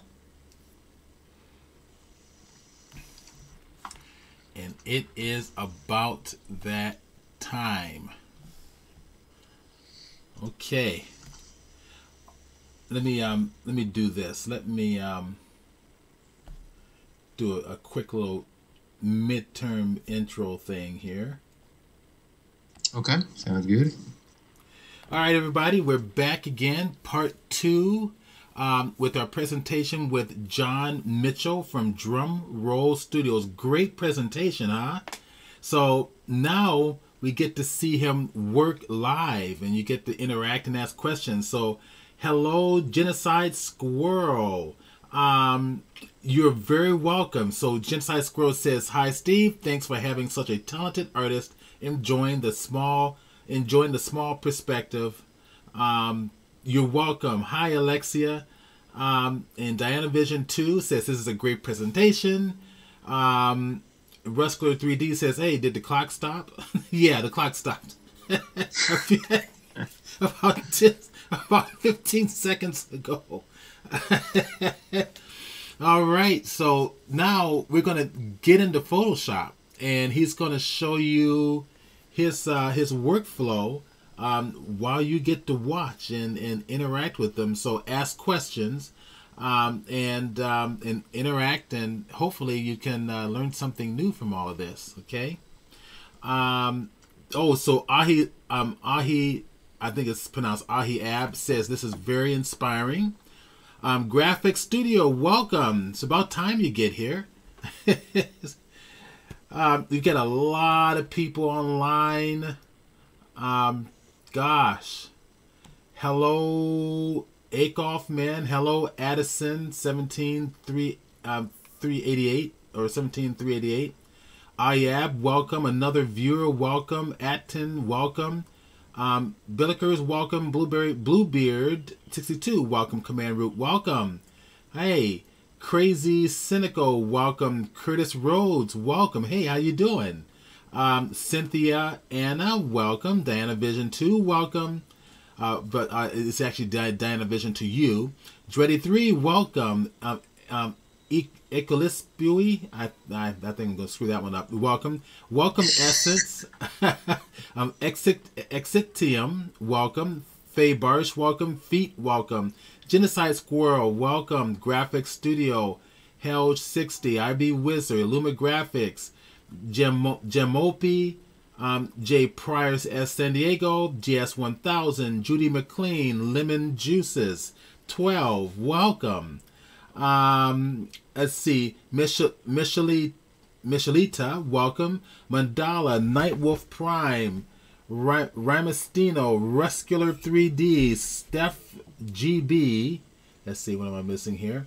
The Jen Kim, welcome. V and K, Virgo Praz, welcome. Willie Sakai, welcome. And there's others on here too. They're just not showing up in that little chat stream.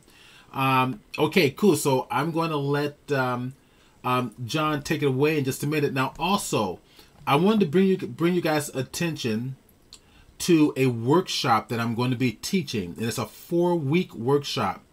It's sponsored by the Hawaii PhotoCon, and they couldn't do their in-person presentations this year, so we decided to do it online. And it's very inexpensive. 4 weeks. Each week is recorded. You get the recording. I'll put it here in the chat box. Check it out. Would love to see you guys there. We're limited to 25 seats only, but check it out and sign up and join. Okay. All right. Okay. So John, you have the mic. All right. Well, welcome back. Hope everybody had a good break. So in preparing for this demonstration, I was going through a couple of different images that I know people have been interested in watching me break down and or create from scratch.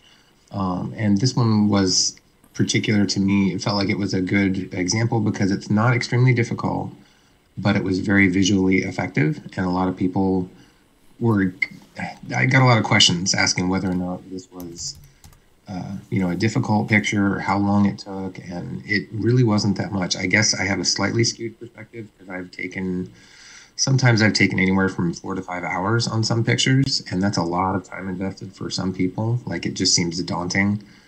But the reality for me is that most of the pictures that I do is at most taking up maybe an hour, sometimes 2 hours. And I don't know if some of it's just from me getting faster and being more efficient over time, or the fact that I've tried to limit and simplify my work and my ideas. I feel like the old adage of simple is better, it really does make a lot more sense unless you want a complicated image. The shooting, the editing, your lighting, the more simple you can make all of those different elements, the easier it's going to be as far as an image when it comes together. So for me, with the editing especially, I try and make sure I'm not going overboard with sharpening or trying to add too many elements into it that it just makes it either complicated and or it almost creates a distraction from the image. You can put too many things in an image really quickly, and some of that is just being experienced enough to know when to back off and when to try and let the story tell itself without being overly simplified. But in this case, for the image that I'm going to be working through today, the idea originally came for like recycling day, like a glass bottle or something like that. And then it was amusing to me if it was the fact that he had gone to the store to get some Coke and he had to just bring back one bottle at a time because he was too small to actually carry a 6-pack. So from there, it just kind of snowballed. My ideas tend to go very big, very quickly. And especially in this case, I wanted to make sure that the lighting was the same. I wanted to get a little bit of reflection from my body on the glass since it is a circular bottle. I knew there would be some amount of reflections, some amount of, things as far as the bottle having light coming through it too. I wanted to make sure that you could see through it. I wasn't sure if Coke was going to work for that originally because the light might not be able to go through the darker liquid. But once I finally got the idea down on paper and I drew out a couple of different ways that I wanted to shoot it, I decided that the best way to do it would be to use natural light. I wanted to make sure it was kind of a late afternoon light so it wasn't too bright, and thankfully I had some clouds up that day. And then once I had put everything together, a lot of it just was positioning and making sure, like with many of my other images, I make sure to shoot 7 to maybe 10 images of each individual prop so that I have plenty of safety and I have different angles to choose from, because for me at least, I know that I can get a little bit picky on which angles or which images I'm going to edit, and some of them feel really, really right, and some of them right away I can tell that that wasn't a good shot, but I'm glad I at least got that one so that I could eliminate it from my options.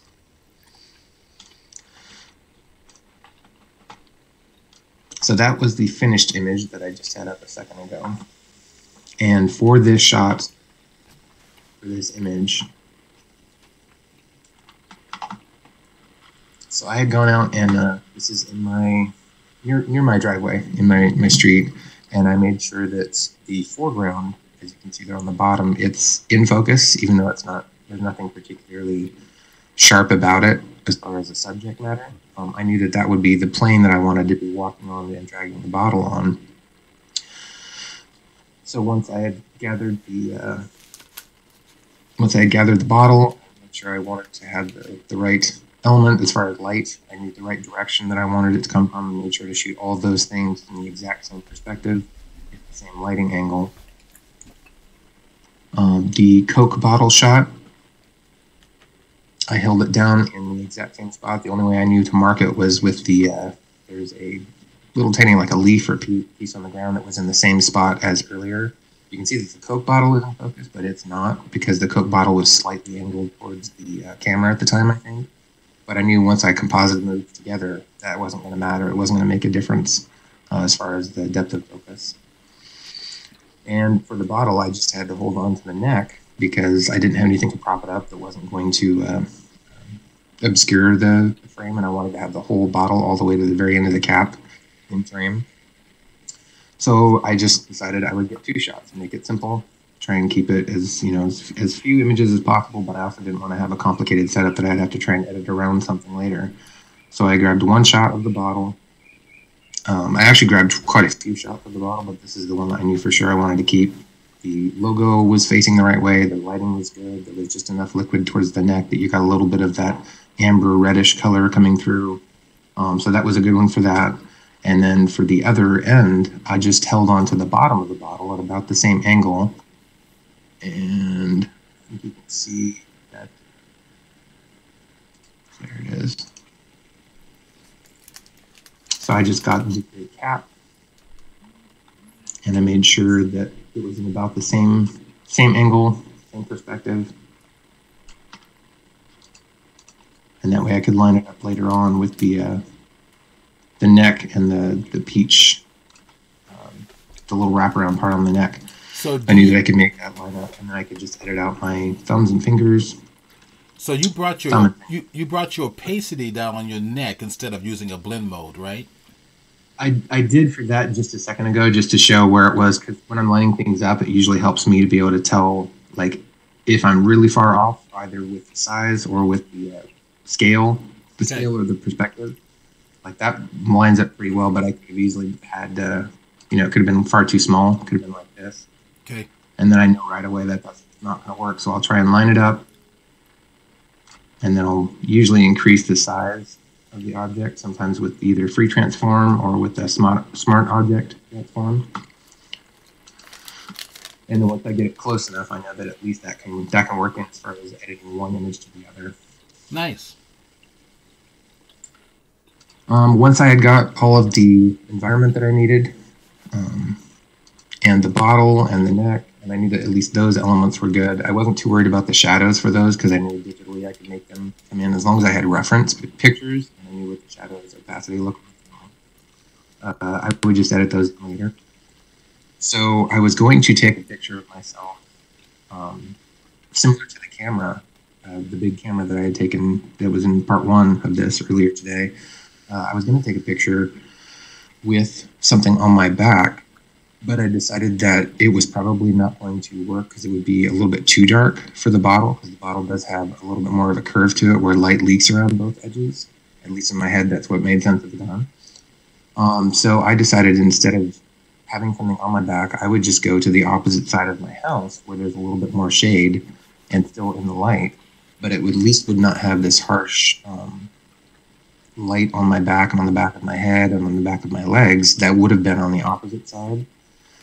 So I decided to go around front, set up my camera on a tripod with a timer, and the timer was the important part, because I knew I didn't want to have a timer in my hand, and I wanted to be able to get in position, in several positions, as far as with the way my arms were angled, that would make sense for holding the bottle later on. So I didn't want to pick the bottle all the way off the ground. So I guess, but I wanted. I guess my had a comment. So your microphone is. Do you have a headset on, or do you have a microphone in front of you? It's a snowball microphone. Oh, in fact, okay. Do me a favor. Keep your mouth as close as you can. So what's happening is you're moving your head around, and it feels like your voice is going in and out, when actually you're just moving your head. Okay. And I'll just try and angle my mouth more towards the microphone. Yeah. So, and I also noticing that you get all these overcast shots, which is what happens in Seattle, huh? It does happen a lot. Honestly, every time I'm wanting a overcast shot, then it's super sunny. So it always seems to work against me. Most of the time, even though it's Seattle, if I want a shot where there's actual rain and I'm already set up for it and I have lights and stuff, it won't rain. And then I'll have to Photoshop rain in. It's just the way it works. Whatever you want, it's going to do the opposite. That's great. Okay. But at least with this, I know that, for an overcast shot or something where I don't want super bright light, it's always better to, fake a bright light later on, or make a little bit of a highlight or something, rather than trying to figure out how to pull something back from being blown out. Right. At least that's my experience with shooting. So for this, I just basically took, I think it was a 3-second timer, and I would press the timer, take a shot of myself, and then I would get in 2 or 3 different images as far as like leaning forward farther, leaning back. I didn't know at first if I wanted to have the bottle all the way on my back, like off the ground, And then I decided, just because of the size of the bottle and how small I was thinking I was going to be as far as the finished image, I should probably make it where it was actually being drug across the ground. Okay. So it would basically just lean on my back, and I would move forward with my hands on my side, on the sides of the bottle, and then I could drag the bottle forward. So once I had that idea in my head, it really informed how to position my body, how to lean forward, and how far back to have my my hands. I was gonna say, how'd you get your arms way back there? That's a yoga Photoshop class.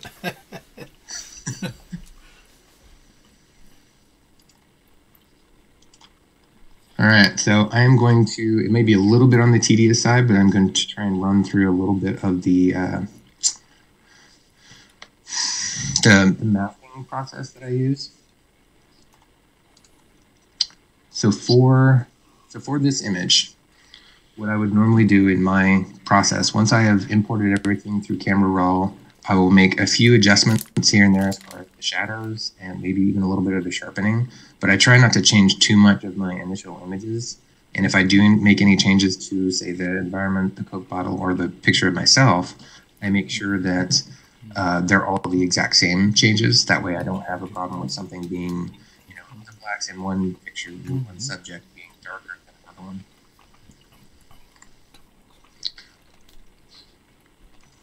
This may be a little bit speedy. I'll try and slow down and go carefully. But for this image, I will select the pen tool, and then you can start pretty much anywhere you want to. I'm going to start up here right next to my thumb. Oh, you're using one of those, like paint the edge. Yeah, pretty much. Well, I've got a Wacom monitor and a Wacom pen, so I can actually draw directly on the screen, which to me has always felt so much more natural and intuitive than using a mouse. Since I've been drawing since I was little, this is a process that just for me has made it leaps and bounds easier and more effective. I feel like I can be a lot more creative artistically, especially if I'm drawing in digital things like shadows or lighting. So for the pen tool, I will just try and carefully go around as much as possible. The image itself, I'll even include shoelaces and hair. You'll kind of see what I do with that later on, because unfortunately with my rather long beard, that becomes it's a problem for most of my self-portraits. I have to figure out a way to mask around the beard hair. Down there on the right foot as well, or left foot, I guess, you will also notice that I stepped forward a little bit too far into my yard, and so there's a little bit of grass coming up, which won't be included in the final image. That's one of those little mistakes you just kind of have to roll with, and I should have planned better, but it was a fairly easy fix. All I had to do was use a different shot of my foot from one of the other safeties, which is why I say, again, it's so important to shoot as many pictures as possible from different angles. That way you can always have something else to go to, whether or not it's a hand or a foot placement, or even sometimes even just the position of your body. You can get creative with fixing a little mistake like that. So once I have completed the pen tool all the way around, I will right click, make a selection with 0 pixels as far as the feather radius, and then you'll see the little marching ants thing all around. Then I will copy, and I will paste, which creates a new layer, which is this guy right here with a little bit of green all around him. And back in the day when I was first learning how to use Photoshop, I didn't even really realize that layers and masking were a thing. I think it was probably 2 or 3 years before I realized that the masking thing was actually a really simple and effective way to do it with being non-destructive. For the first couple of years, I was literally using eraser and just going and very carefully cutting out around the entire subject that I was eliminating, and it horrified several Photoshop friends of mine to find out that I was doing that. But it was working for me. It was just something I had learned to do just by clicking buttons and figuring out Photoshop from the ground up without any kind of instruction. But thankfully now, using masking, I can make a much simpler, much more effective process as far as editing. So once you've eliminated the layer by itself with the pen tool, you would create a mask And then you go and select a brush. Always depends on how big the scale is of the character that you got, or the subject, the item. But you want to select a brush that has black. I usually go for a very soft brush. You can do a hard brush if you want a hard line around it, but I go for a soft brush at 100% opacity.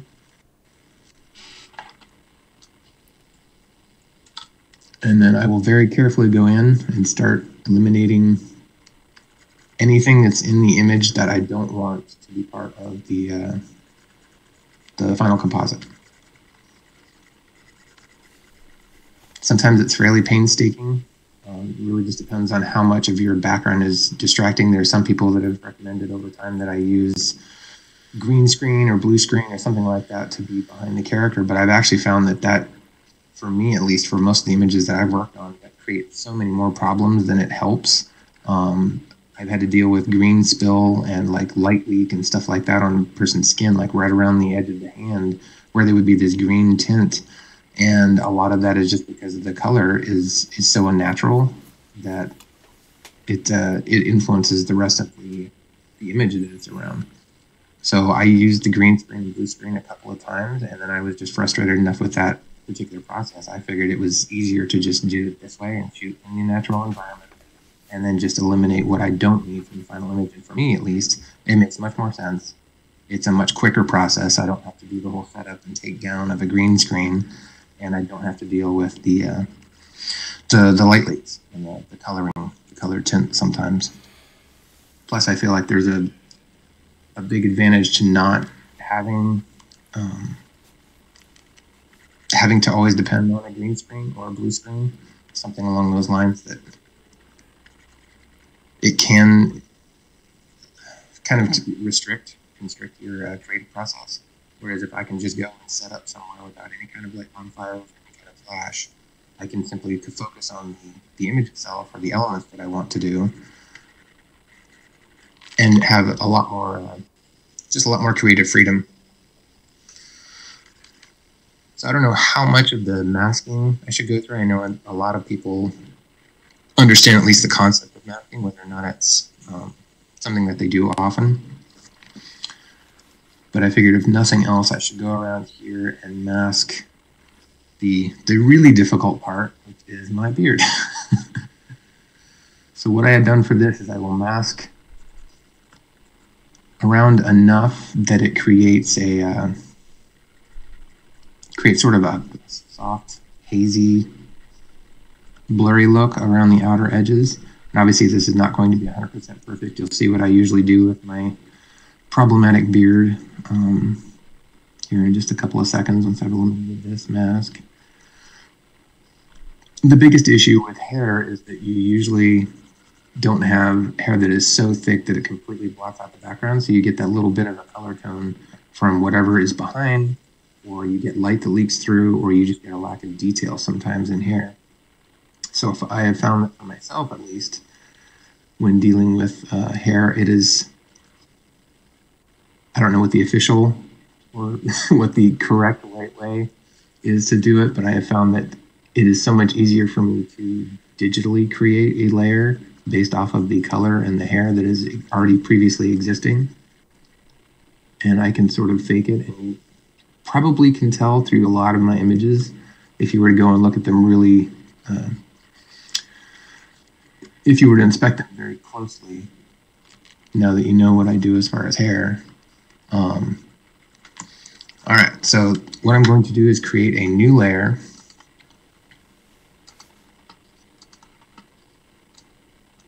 And I'm going to place it on top of this particular layer. Then what I will do is get the clone tool and make sure that it is a much smaller brush size. Something probably around a 4. Yeah. And then I will reduce my opacity down to probably 70%. And just start at 70.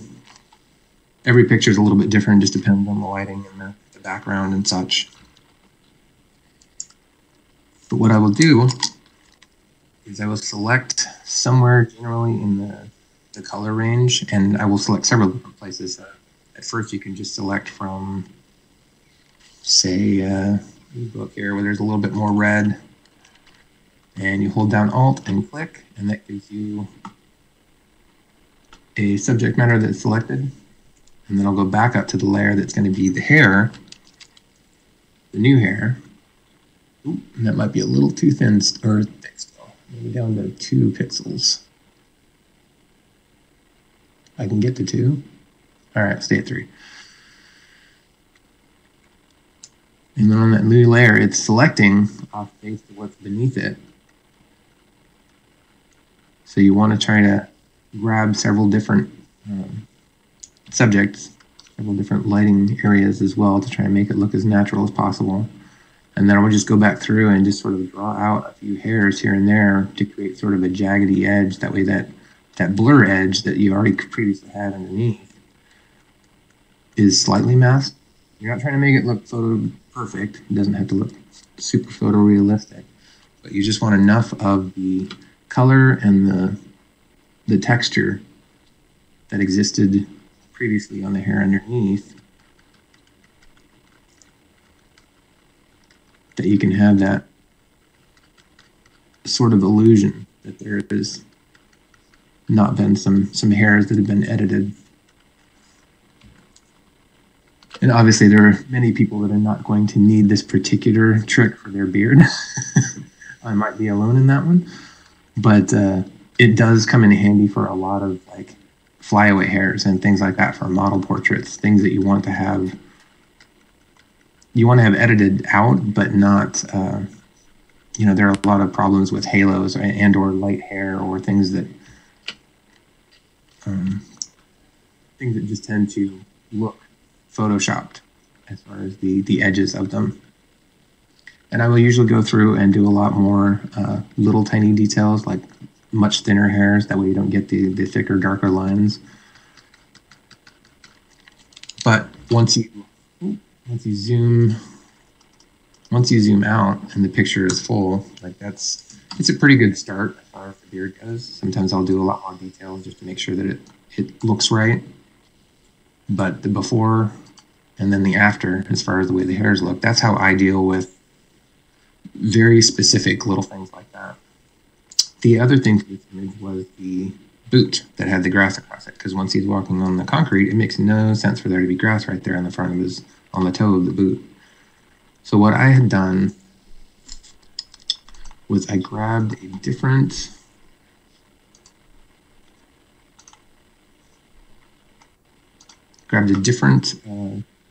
pose, different selection. I might have even grabbed the boot that is on his right foot, my right foot. I don't know why I keep saying his. Yeah, I think that's what I did. So if you can see here, there's the original boot that has the grass on it. What I've done is I've cloned and then pasted a shot of the other boot so that I can get rid of that grass mistake that I had made by stepping too close to it. And then that just takes over for the front of his other foot. So something that I didn't intend to do, but I had to Photoshop. It just helps to have little tricks like that in your emergency bag of knowing how to deal with an oops rather than going and having to reshoot something, especially if it's hours later. Sometimes I will shoot images one day and I won't even get to editing them until the next day. And the lighting could change, the location could change. So for me, it's always such an important thing to, well, two things in particular. Shoot raw all the time. I always say to everybody, you should shoot raw if you can. And the second thing is shoot way more than you need, because I have found so many times in my editing that I will need a slightly different hand position, a slightly different bend of the knee. In this case, I needed an entire another front of a boot. Things like the beard can be edited in afterwards, and faked. You can take things like shadows and highlights and things like that. But as far as your actual subject, a lot of times, whatever you shot that day is kind of what you're stuck with. So it's important to make sure you've got everything you'll need, even if it comes down to going through 20 images that you eventually just throw away. It'd be better to have them than not. So once I've eliminated everything that I possibly can around the image, regardless of whether it is Coke bottle or myself, I will try and line them up a little bit ahead of time just to make sure that the perspective is right and that the sizing is right, that the scale is correct. So in this case, for the Coke bottle, normally before I begin editing a whole lot, I would probably move it about right there, somewhere right around there. I forget exactly where the first time that I did this, but somewhere along the line, so your bottom plane is fairly close as far as where the bottle is dragging and where the feet are. And then the placement of the hand, you don't want it to be too far back on the height of the bottle. You wouldn't want it like here, because then the plane is thrown off completely on the bottom and his hands are way too high on the glass. But if you get it where it's just about the same level, you don't want it too far forward either, because otherwise it's leaning into his neck. So it's just kind of playing with it and making sure that your the image, if it starts from a strong base point, especially before you've done a lot of editing, then you know you're on the right track, and it really helps everything else as far as the editing goes. So that is where I had placed the bottle, and brought the neck. There were a few other elements. Trying to find them right now.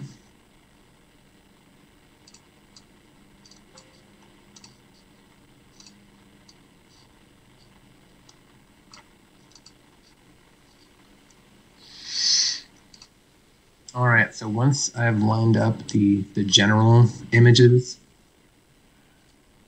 you can see that while there is some light coming through back there, if I was actually physically there, this little guy was really there carrying the bottle or dragging the bottle, there wouldn't be a whole lot of light coming through because it's right against his back, and that would completely cut off any light. So what I did here was I went and carefully created a layer that is just a dark brush. And it's just to have a little bit of shadow at the top of the shoulders where there wouldn't be light leaking through, and then around here along the back. There's a little bit that comes down past the arm towards the hand. But I didn't want to get too carried away with making a really dark shadow there, because it is not only more out in the light, but it's also on the right against the glass, so there wouldn't be a whole lot of shadow. It would be really specifically close to the hand, since there's not a lot of distance to have a shadow be cast on. The next thing that I noticed that I probably should have shot at the time, but it didn't really matter a whole lot, was that I did want to have some reflections along the top. So I could have shot a separate shot of my arm just being extended like that. But what I did in place of that was I just selected the image and I dragged down with the lasso tool to create basically just an arm by itself. Just the part of the forearm, the elbow, and the shoulder, and then I would copy paste that to a new layer. Then I moved that behind. There it is, right there. Oh, so it's just simply a shot of the arm by itself, isolated on its own separate layer, and then I drop the opacity down to 30. That's the arm right there by itself. I dropped it down to 30 so that it looks like it's reflecting in the glass behind. But all it really is the exact same shot, just duplicated and moved up a little bit. And it looks like I must have moved it since then. And the only people that would know any different as far as it not being a reflection that I shot separately are the ones that you can tell right there, the tattoo. You can see there's a skull that's reflected on both, and it wouldn't be the same. Wouldn't be the same image. It'd be a flipped image. So that's the reflection, the shadow. The next thing up would be creating some sort of shadow for the under the bottle and under my feet, and you can tell there's nothing there as far as what was existing before. I've removed that completely from where the bottle was touching the ground and where my feet were touching the sidewalk. But I know at least from the image of the Coke bottle how the shadows are supposed to look right there. You can see that they're very dark where it's touching, but then it very quickly goes into being blurry, and the opacity goes off a lot. So knowing that, I usually try and create I'll create a separate layer simply for the brush so that I can take a black brush and where is it? Oh, there it is. Nope, that's not it. There we go. So I will usually just go in and paint very dark right around wherever subjects are touching. If they're actually resting on the ground, I will go in with a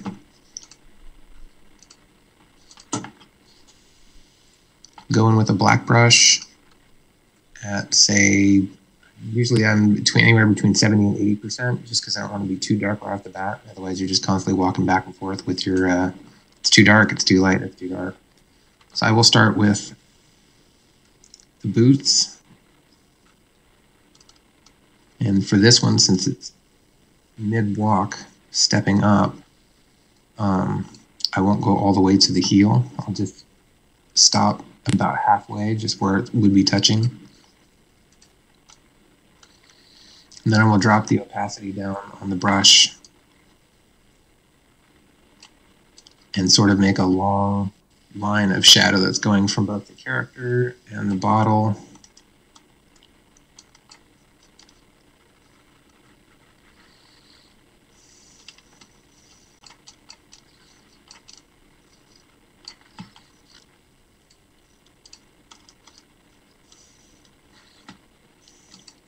And then I tend to get pretty fussy with my shadows. I don't like them too dark. I don't like them too light. So I will end up spending probably more time than I should, but I will go back and erase a little bit of the shadow if I think it's a little too dark in some areas and not enough in others. Again, it's so much of just how you view it and how you perceive it, and how you want to edit the image.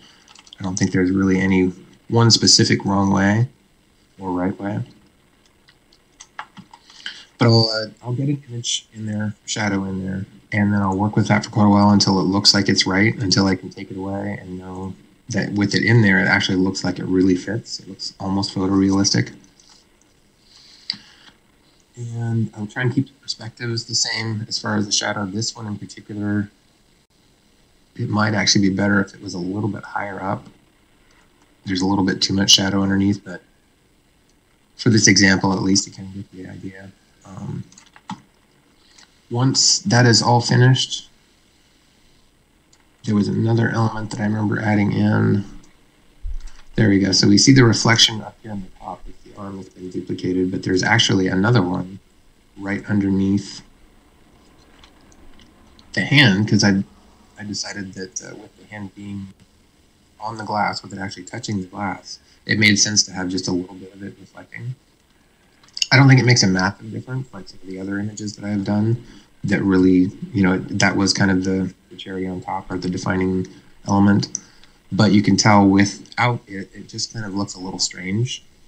With it added, there is a little bit of a reflection over here on the thumb that really shows, it just looks like the hand is touching, like it's the inside of the palm the light is hitting. At least that's my perspective. But the last thing I needed to add, once I had edited everything else together and I'd taken a little bit of time to step back and look at it and see whether or not I wanted anything else, I noticed that the light here on the back of the shirt was too bright.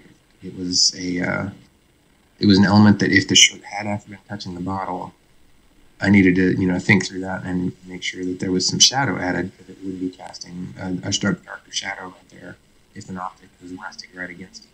So I went in with another layer and a brush and just painted in a little bit right here, and then made sure that I didn't overdo it so it wasn't too dark, because there would still be some light coming from just the ambient light from around the side.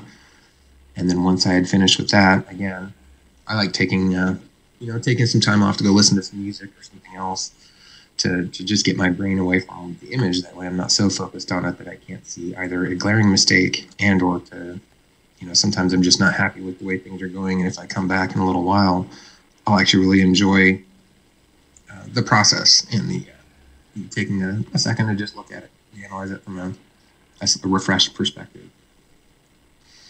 Once I'm all finished with what I considered the editing for this one, it was fairly simple. I think I might have been editing for maybe an hour total time.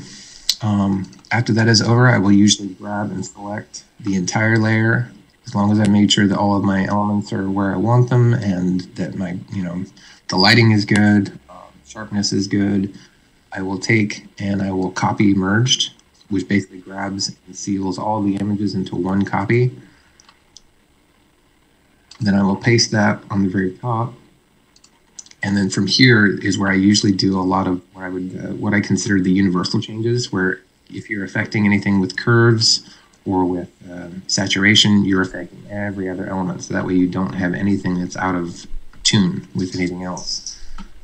Most of the time it's fairly simple. I don't do a whole lot of great tonal changes unless I'm looking for a very specific cinematic look. Like sometimes there'll be a lot more green or some sort of tone in there that isn't natural that I will go for.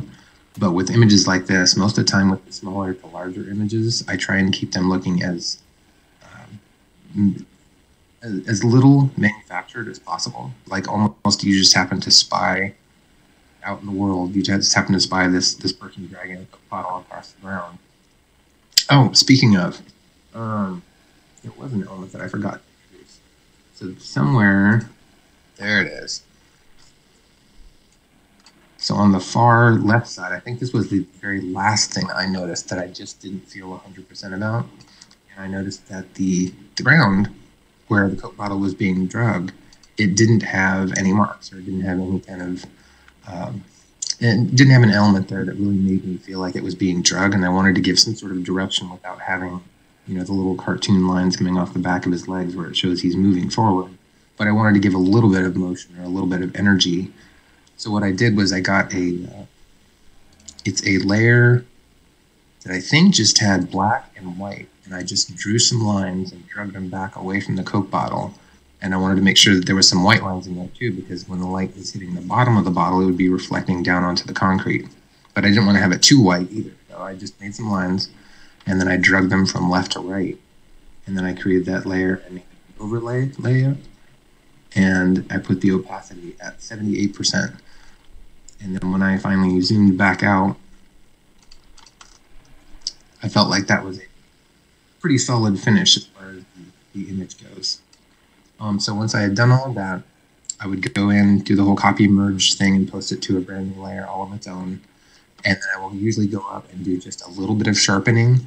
Use Smart Sharpen at about 15 to 17%, just to help hopefully tighten up a little bit of the lines, a little bit of the details. Sometimes it brings out little textures in the hairs and stuff, but I don't want to go overboard and get that weird HDR look that sometimes looks way over the top.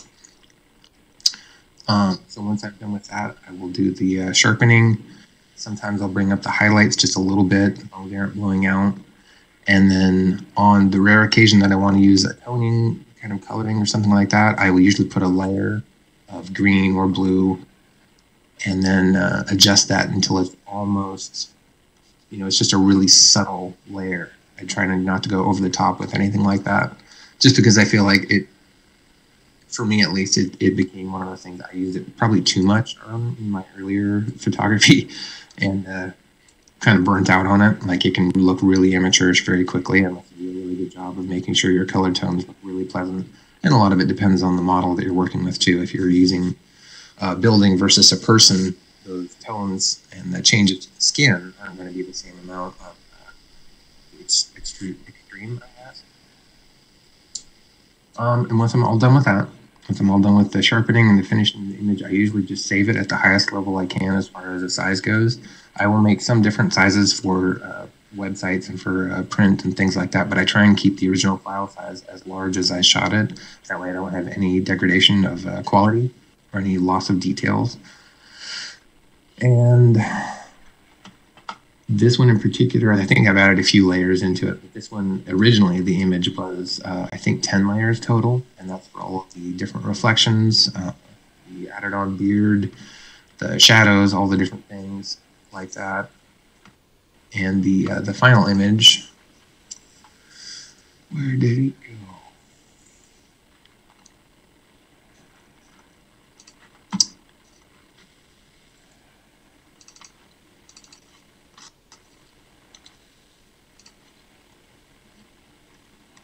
So after all the sharpening and everything else, this would be the final image that I wound up with, and I was really happy with it. The shadow and the reflection. It was a cool little project to try and to do. I always like implementing small scale things into large scale, and the mix and match of those two, for me at least, is constantly challenging, and it's just a really cool creative place to be. Like, you get to experience different things than you would if you were just trying to shoot everything the same size. And for me, at least, it helps a lot with the storytelling too, because I tend to place the characters in situations where they're either cleaning up a mess or doing something mundane, like going to the store, or just being at home. There's one I have of a little guy who gets trapped in a mousetrap. He's trying to get some pizza.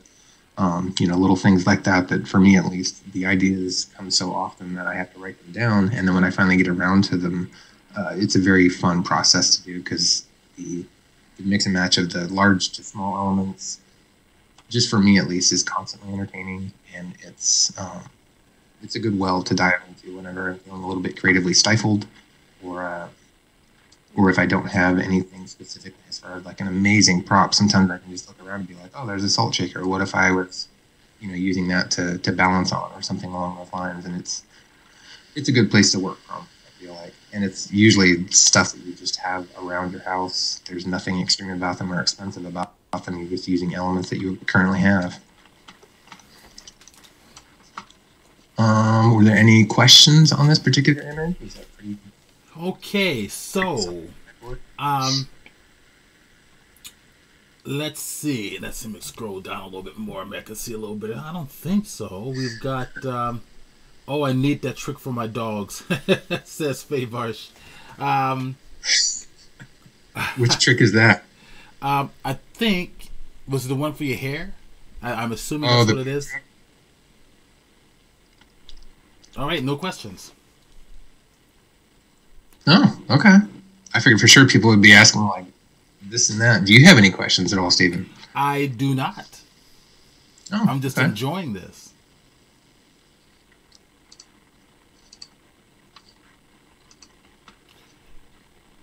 But that looks nice and clean. Yeah. That is one of the things that I like, trying to create something as much as possible that doesn't even really look Photoshopped. Like, some people go over the top and making it look cartoony, and I think that's, for me at least, that's the wrong avenue to take. I don't like making things too cartoony where they look fake, unless that's the idea. If that's your goal, that's fine. But I would much rather have something that looks like a real Coke bottle and a real guy dragging across real concrete. Like, to me, that's the challenge. That's the element that I'm trying to hit. Bluebeard62 mentioned that this has been very inspiring. Good, awesome. That's my goal, and I try and make sure to include a lot of the before and afters on my Facebook page. I started doing it a couple of years ago, where I included, like, here's the picture that I took of myself, here's a picture I took of this place, and then these are how to edit it together. And I didn't realize at first that people were really wanting to know more about that, but they weren't asking questions. Right. So once I started doing that, it seemed to get a really good reaction. People were very happy that I was sharing. I guess there's too many people that aren't sharing details, so... All right, I'm going to find, there's Drumroll Studios. I'm going to take the link from your site, your URL, and I'm going to post it in the chat box here for all the guests. So it's a Facebook page if you want to go and see even more of his work. There we go. So you've got 15 minutes to go. Okay. I do actually have a website. Drumrollstudios.com is also my website that has a lot of pictures on it. But for the informative and like the behind the scenes stuff, definitely my Facebook page is the best place. I try and break images down there and walk through so many different processes that I use. And I've started doing videos recently where I'm basically showing a setup. Most of it has to do with toy photography, but I'll walk through like what I'm doing as far as a setup and where I'm using my lights. And I try and get detailed with that. I obviously could go way more into detail, but I also feel like, there's little minutia that can get lost, and sometimes you don't want to sit down and watch a 57-minute video just to figure out where the guy put the lights. So I try and keep them short and sweet. But I guess if I've got 15 more minutes, should we go through some more images, or? I don't know if What? I'll have enough time to go through an entire walkthrough of a breakdown, but I could at least show some more of the small to big Okay. images that I have. So it's drumrollstudios.com? It's drumroll/studios.com. I think it's Got it. I can't remember what the upper slash. Okay, right. Okay, so also it's drumroll. Let's see. I'm gonna put it in here. Drumroll/studios.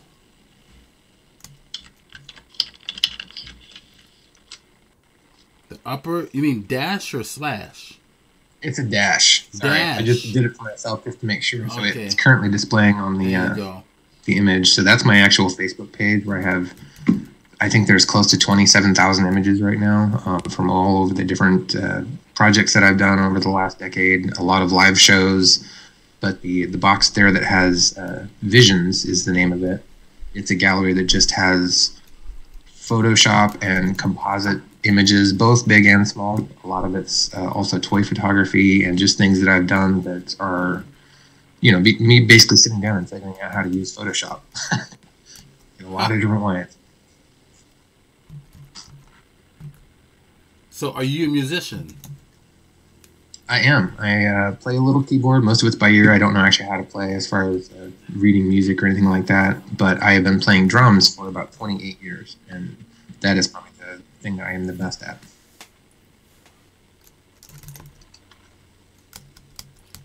Thanks, Faye. Faye put the link to your website. Faye is also another admin on the Photoshop users website on the Facebook page as well, along with David.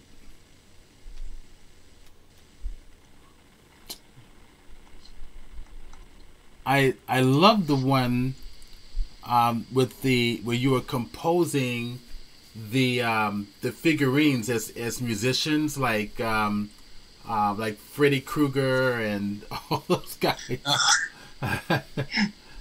Yeah, there's been a lot of people that like that. Both the video that shows the behind the scenes, and then the live shots, quote unquote, of them on stage. Do you want to? A lot of people really like that. You know what? Show the video. You haven't seen the video, or you have? Well, I think I've seen it, but let's share it so everybody else can see it. Oh, okay, gotcha. The video. So on my Facebook page, it's under videos. They're not in YouTube or. I think it's on. Yeah, I think it's on YouTube as well. I'm trying to remember where I put it. I know I was having problems uploading it to Instagram for whatever reason, but it should be on YouTube and it should be on my Facebook page as well. But yeah, it's just behind the scenes. It shows me setting them up on the table and how I'm using the lights and the smoke. And then afterwards, it shows some of the images that I got from that particular shoot. Okay. Yeah, and maximize your video too. There you go. I don't know if the audio is probably pretty quiet. Yeah, but it's no big deal. Or unless if you want me to play it through my page. Either way, we could just give a link to that people, if they wanted to check it out. Yeah. You can kind of see the light set up as I'm doing it here, and then I've got the figures themselves pretty posed. I'm going to the videos link now, so you see the one you chose was. Let me find it here. It should be.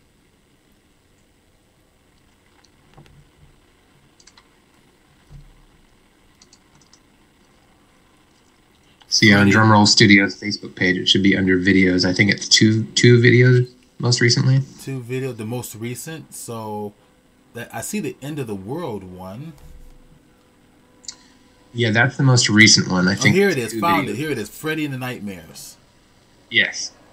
Got it. All right. So let me pull this on over, and I'm going to maximize. All right. So here's a quick run through of my setup.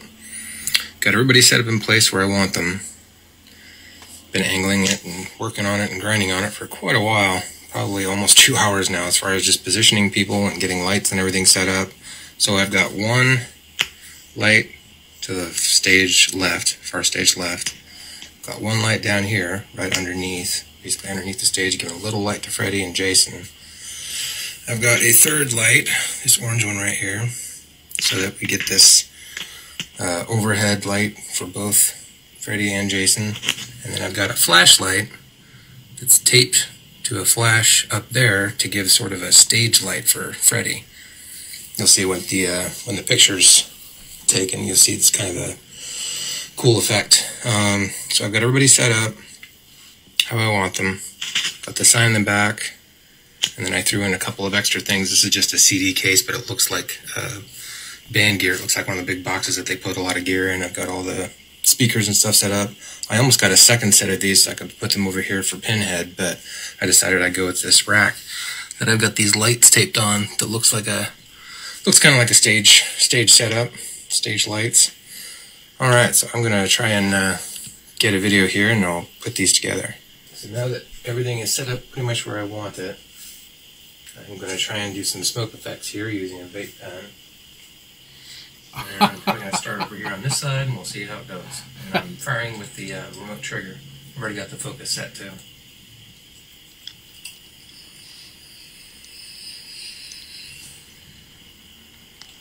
And some smoke down for the ground. And alright, let's see what that turned out like. Yeah, pretty cool.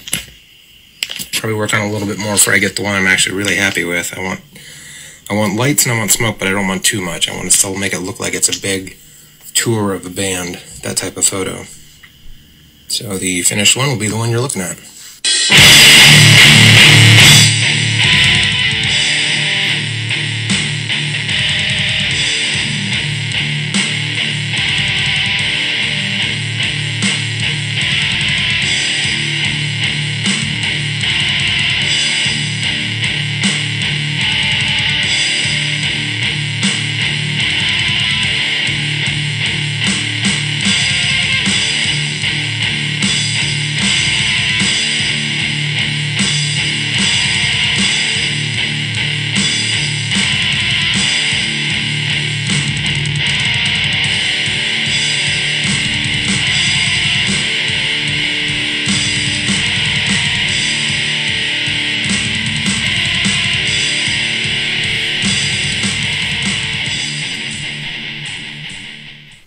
Okay, that's too cool. Yeah, it was a lot of fun. That's great. So, if a real band dressed up like those guys... Let me tell you what's going on. So, these guys in the vehicle... If a real band dressed up like you guys, and not like those guys, you know, Pinhead knows, would that be like copyright infringement? Wow, I don't know. That's a good question.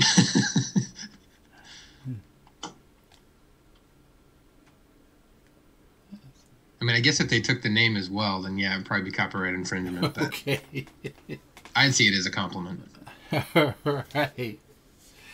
So, yeah, we got just 5 minutes left. Any questions from anybody in the audience? Comments? Yeah, especially if there's still something that like somebody wants some help on or they're confused about that I tried to demonstrate. Like, I try and get all the little details as possible, but I'm always going to miss a little bit of something that somebody wants to know, whether or not it was, you know, what time of day it was or what kind of camera I use or something along those lines. No comments? No questions? Boy, is he that good? Yeah, no. Okay, so Lumigraphics says, awesome. Ever done anything with animals or models? I do all kinds of stuff with both animals and models. I know most of everything that I've shown today is me, which is a weird byproduct of back in 2010 when I first started using my camera, when I first started to learn to use it. Maximize the one in the glass you have there. The 365, where you take a picture every day. Yeah. Most of the time it's a self-portrait, and you do that for a year. And by about the middle of the first month, I was just exhausted of trying to get a hold of people or get images of people that I could take their shot, or, and also working a normal job. It just made much more sense to start taking self-portraits. Right. So I started doing that. And obviously I'm going to be my own most available model. Like if I'm around to take the shot, I'm going to be around to be in the shot. So I started doing that and using myself as a character, even if it wasn't necessarily the most flattering of poses or ideas. And that helped me get over a little bit of my self-conscious, camera shyness as well, is just forcing myself to be in front of the camera as much as I was behind it. So I started doing a lot more shots like that. And obviously over the years, over the past decade, I've done a lot of shots with dancers and musicians and a variety of models for both Photoshop stuff and just straight photography, where I don't do hardly any editing to them. But I like doing the really creative, over-the-top Photoshop stuff as well. And most of the folders that I have on both my Facebook page and my website, you can easily find a lot of other models that aren't me. Most of them are in normal situations. I tend to put myself as the character in a lot of the large to small images.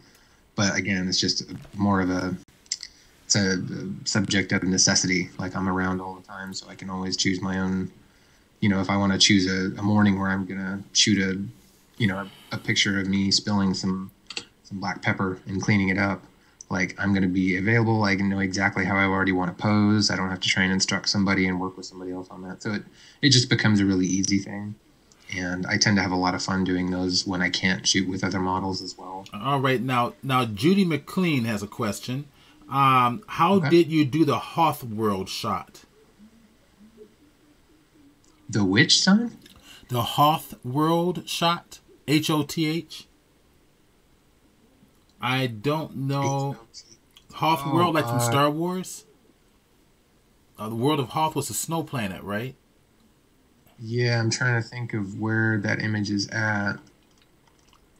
I know I've got a breakdown on my... I've got a breakdown on my Facebook page of it. That, again, was a toy shot. Okay. Come on. I think I know the one that you're talking about. I think. Okay. So go into photos. Yeah, this is my Facebook page that has all of my live events, my toy photography, and then in here there's a before and after folder that has almost 300 photos right now that are all breakdowns. Okay. And most of them show the finished image, but they also show the individual elements that I used. So like this one shows the full image after it's been edited, but then you also get to see the ones that I used to edit it.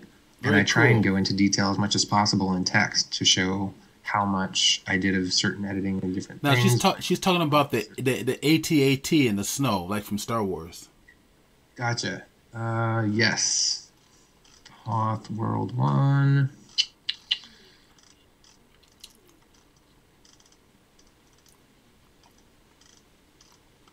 All Terran something transport. Yes, the All Terran transport one. Okay, this must be the one that she's talking about. There we go, yeah.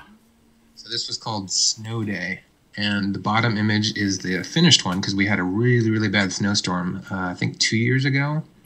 Or maybe it was last year. It was last year. Yeah. Had a really bad snowstorm here in Seattle, and there was so much snow on the ground, and we don't get snow very often. Right. So I immediately took that opportunity to run outside, and you can see in the top right there are two images of it's probably about 1.5 feet tall ATT, or is it ATT or AT-AT? I forget. AT-AT.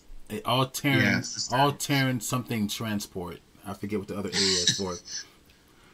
All right. So then Bluebeard, number 262, says, how do you get your focus on the portraits if of your own face? So that is a tricky thing that I've just learned over time, but using a remote and having the camera set up on a tripod, I will almost always try and position myself dead center of whatever the shot is that I'm taking. That way the focus isn't on, a fence in the background or something like that. Right. So I will stand directly in the center, and then I'll try and make sure that I just take enough shots that I get several of them that are in focus on me. Sometimes I will have a stand-in, whether or not it's a, I'll just put something in place so I can make sure to nail the exact focus. Then I'll turn the autofocus off, and I will go stand in the exact same spot that whatever it was that was the stand-in.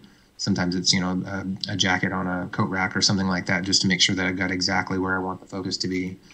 But for myself, it usually is me just being dead center and taking a lot of shots. All right. So another question. Have you ever used DAZ Studio as your model? Are you familiar with DAZ Studio? The 3D modeling add-on. Okay, say that again. You broke up there. Is the DAZ Studio modeling, is that a 3D model program? Yes, or is it it's a 3D modeling using human beings, human figures or animal figures. DAZ. Okay, gotcha. No, I have not. Okay. Well, that might be something fun to work with too. Yeah. Of course, using 3D is a whole nother medium, so another learning curve to it. That's more. So here's another one that I didn't get to today, but it was one of the breakdowns. So I got this small Batmobile toy that I decided I was going to make into that I just purchased a new car. And great. So I just photoshopped that to be sitting in my driveway. And you can see the two top shots are the only ones I used. And then the bottom one is the finished one. Oh, that's great. A lot of times it's just keeping stuff simple, just trying not to overdo it with, you can haul out 3 or 4 flashes and a bunch of modifiers and bounces, but eventually you're going to wind up with, is the picture going to be fun? Is it going to evoke an emotion? Like sometimes it's better to just strip all that other stuff away and just try and get a good couple of shots and make them into a cool image. Right, and that's what I enjoy about some of the images that you presented to us, is that there's emotion to them. There's a story there, and you can get into it. Or project your own thoughts into it, so which is really kind of fun. I like the little girl with the zombie face. Yeah, yep. Yeah, that's yeah. Just remember, if you want to have kids, just think of what they're going to turn into. It's a public service announcement. That's right. So here's one I did with animals. These are 3 cute dogs from my friends, and then 3 of mine and my girlfriend's dogs that I made into a Stranger Things parody poster. Somebody was asking whether I do anything with animals, and I do a lot of shots with animals, but not so much the big to small stuff. It was just general Photoshop work. There was one I just saw with the shirt on the floor where you're ironing the shirt, I think it is. Oh, yeah, right there. Flattened. Yeah. Show us that one. Yeah, that's great. That's pretty funny. It has humor that was just to one of the ideas that came from having a really long day and just being so tired and thinking of being deflated and how that would translate visually, and then the idea just kind of spilled out from there.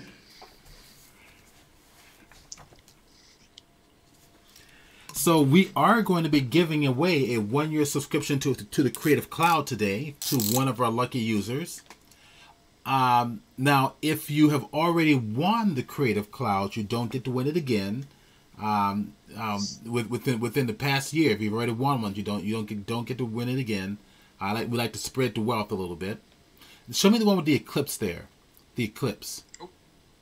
Right there down. Oh, there you go. That's interesting. It was the same day that we had the total, I forget what it was called, but it was a really strange eclipse that happened right in the middle of the day back in 2017.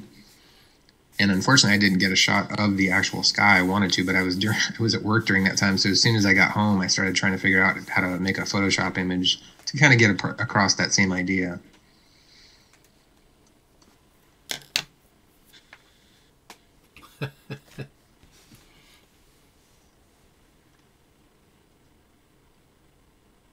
And there's again another Star Wars toy that I find I use toys a lot more often in the last couple of years, just because they already give me so many ideas for a story and how to do something really fun with perspective and with just the scale of being able to park a Star Wars vehicle in my driveway as if it's just my daily driver.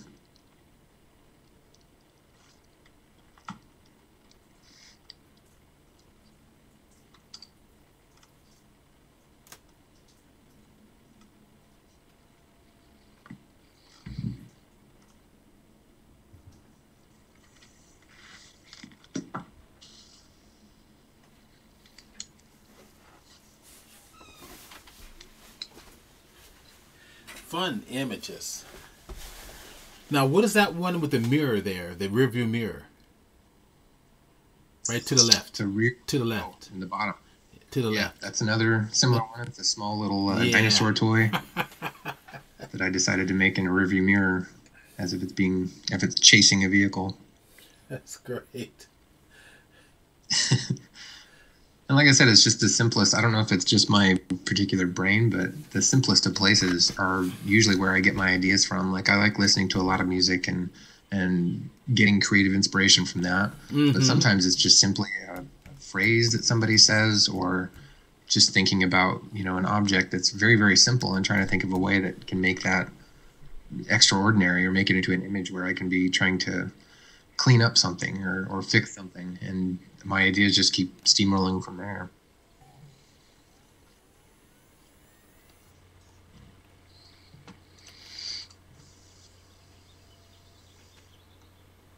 There's another one that using a toy.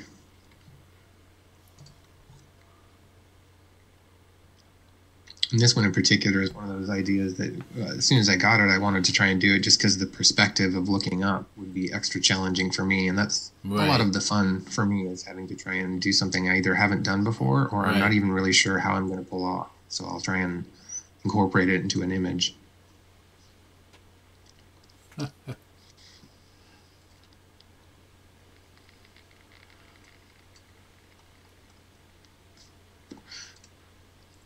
There's another one with a dog.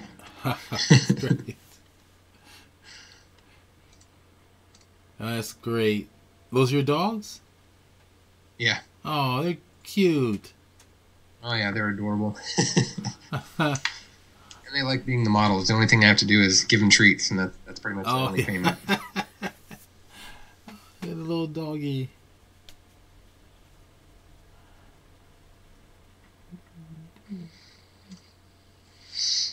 Well, was there any more questions? Are we almost out of time? I didn't want to drag on too long if we didn't need to. Graphics Studios has asked, do you like Doctor Who?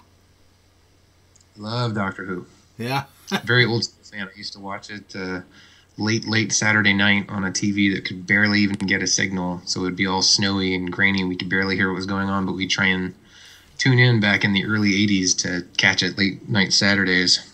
Show us the one with the face mask there. I think it's multiple heads of you with the face mask just to your left. Okay.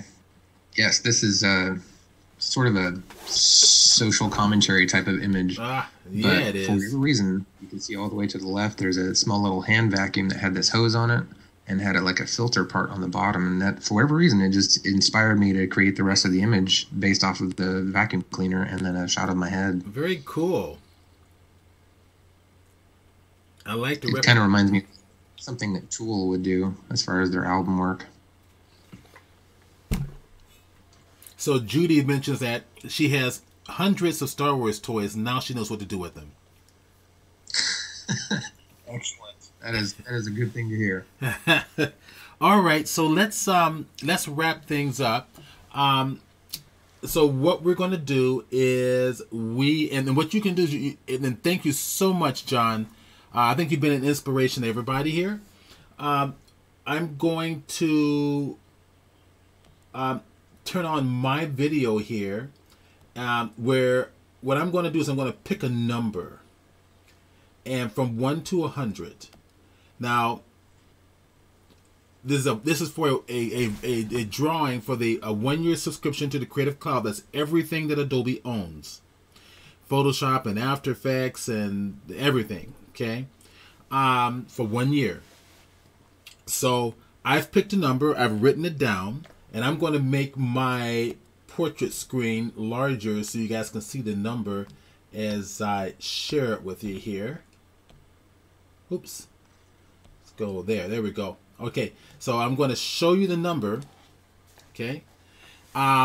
So everybody type in a number in the chat box. And whoever gets closest to my number is going to win a subscription to the Creative Cloud. I should have a lot of numbers coming in, so everybody can do it. And John, you're welcome to do it as well. Just pick a number.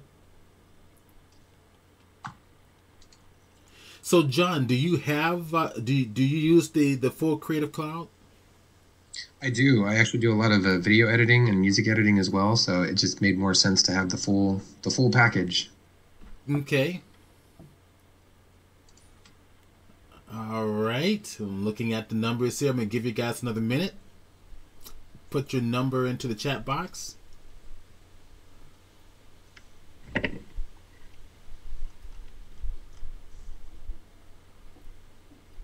Okay. All right.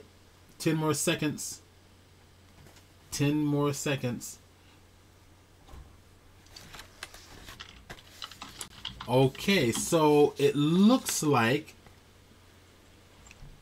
I'm going to pick the winner now.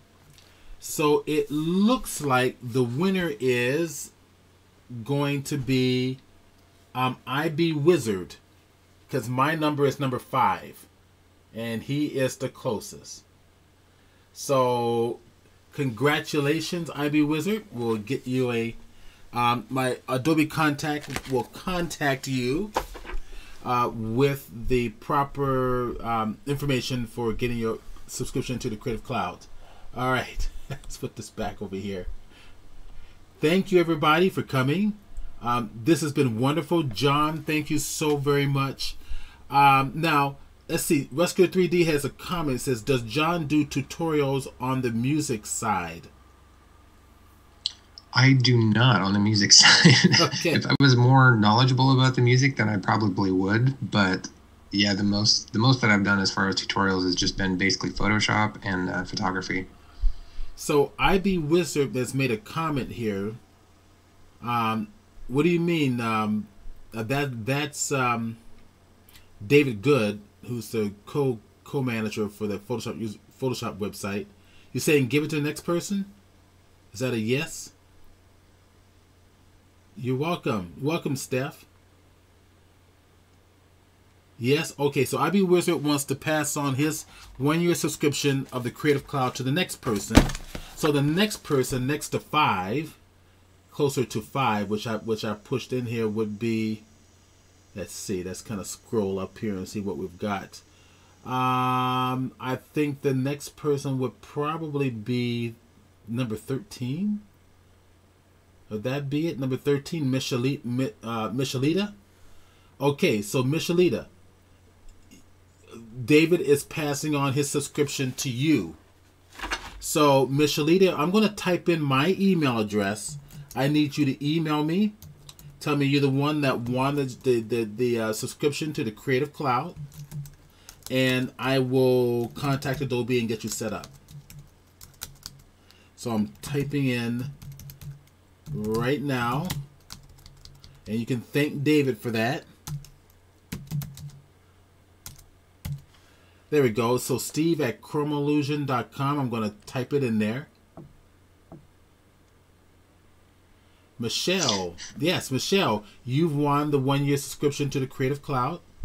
I put in my email address.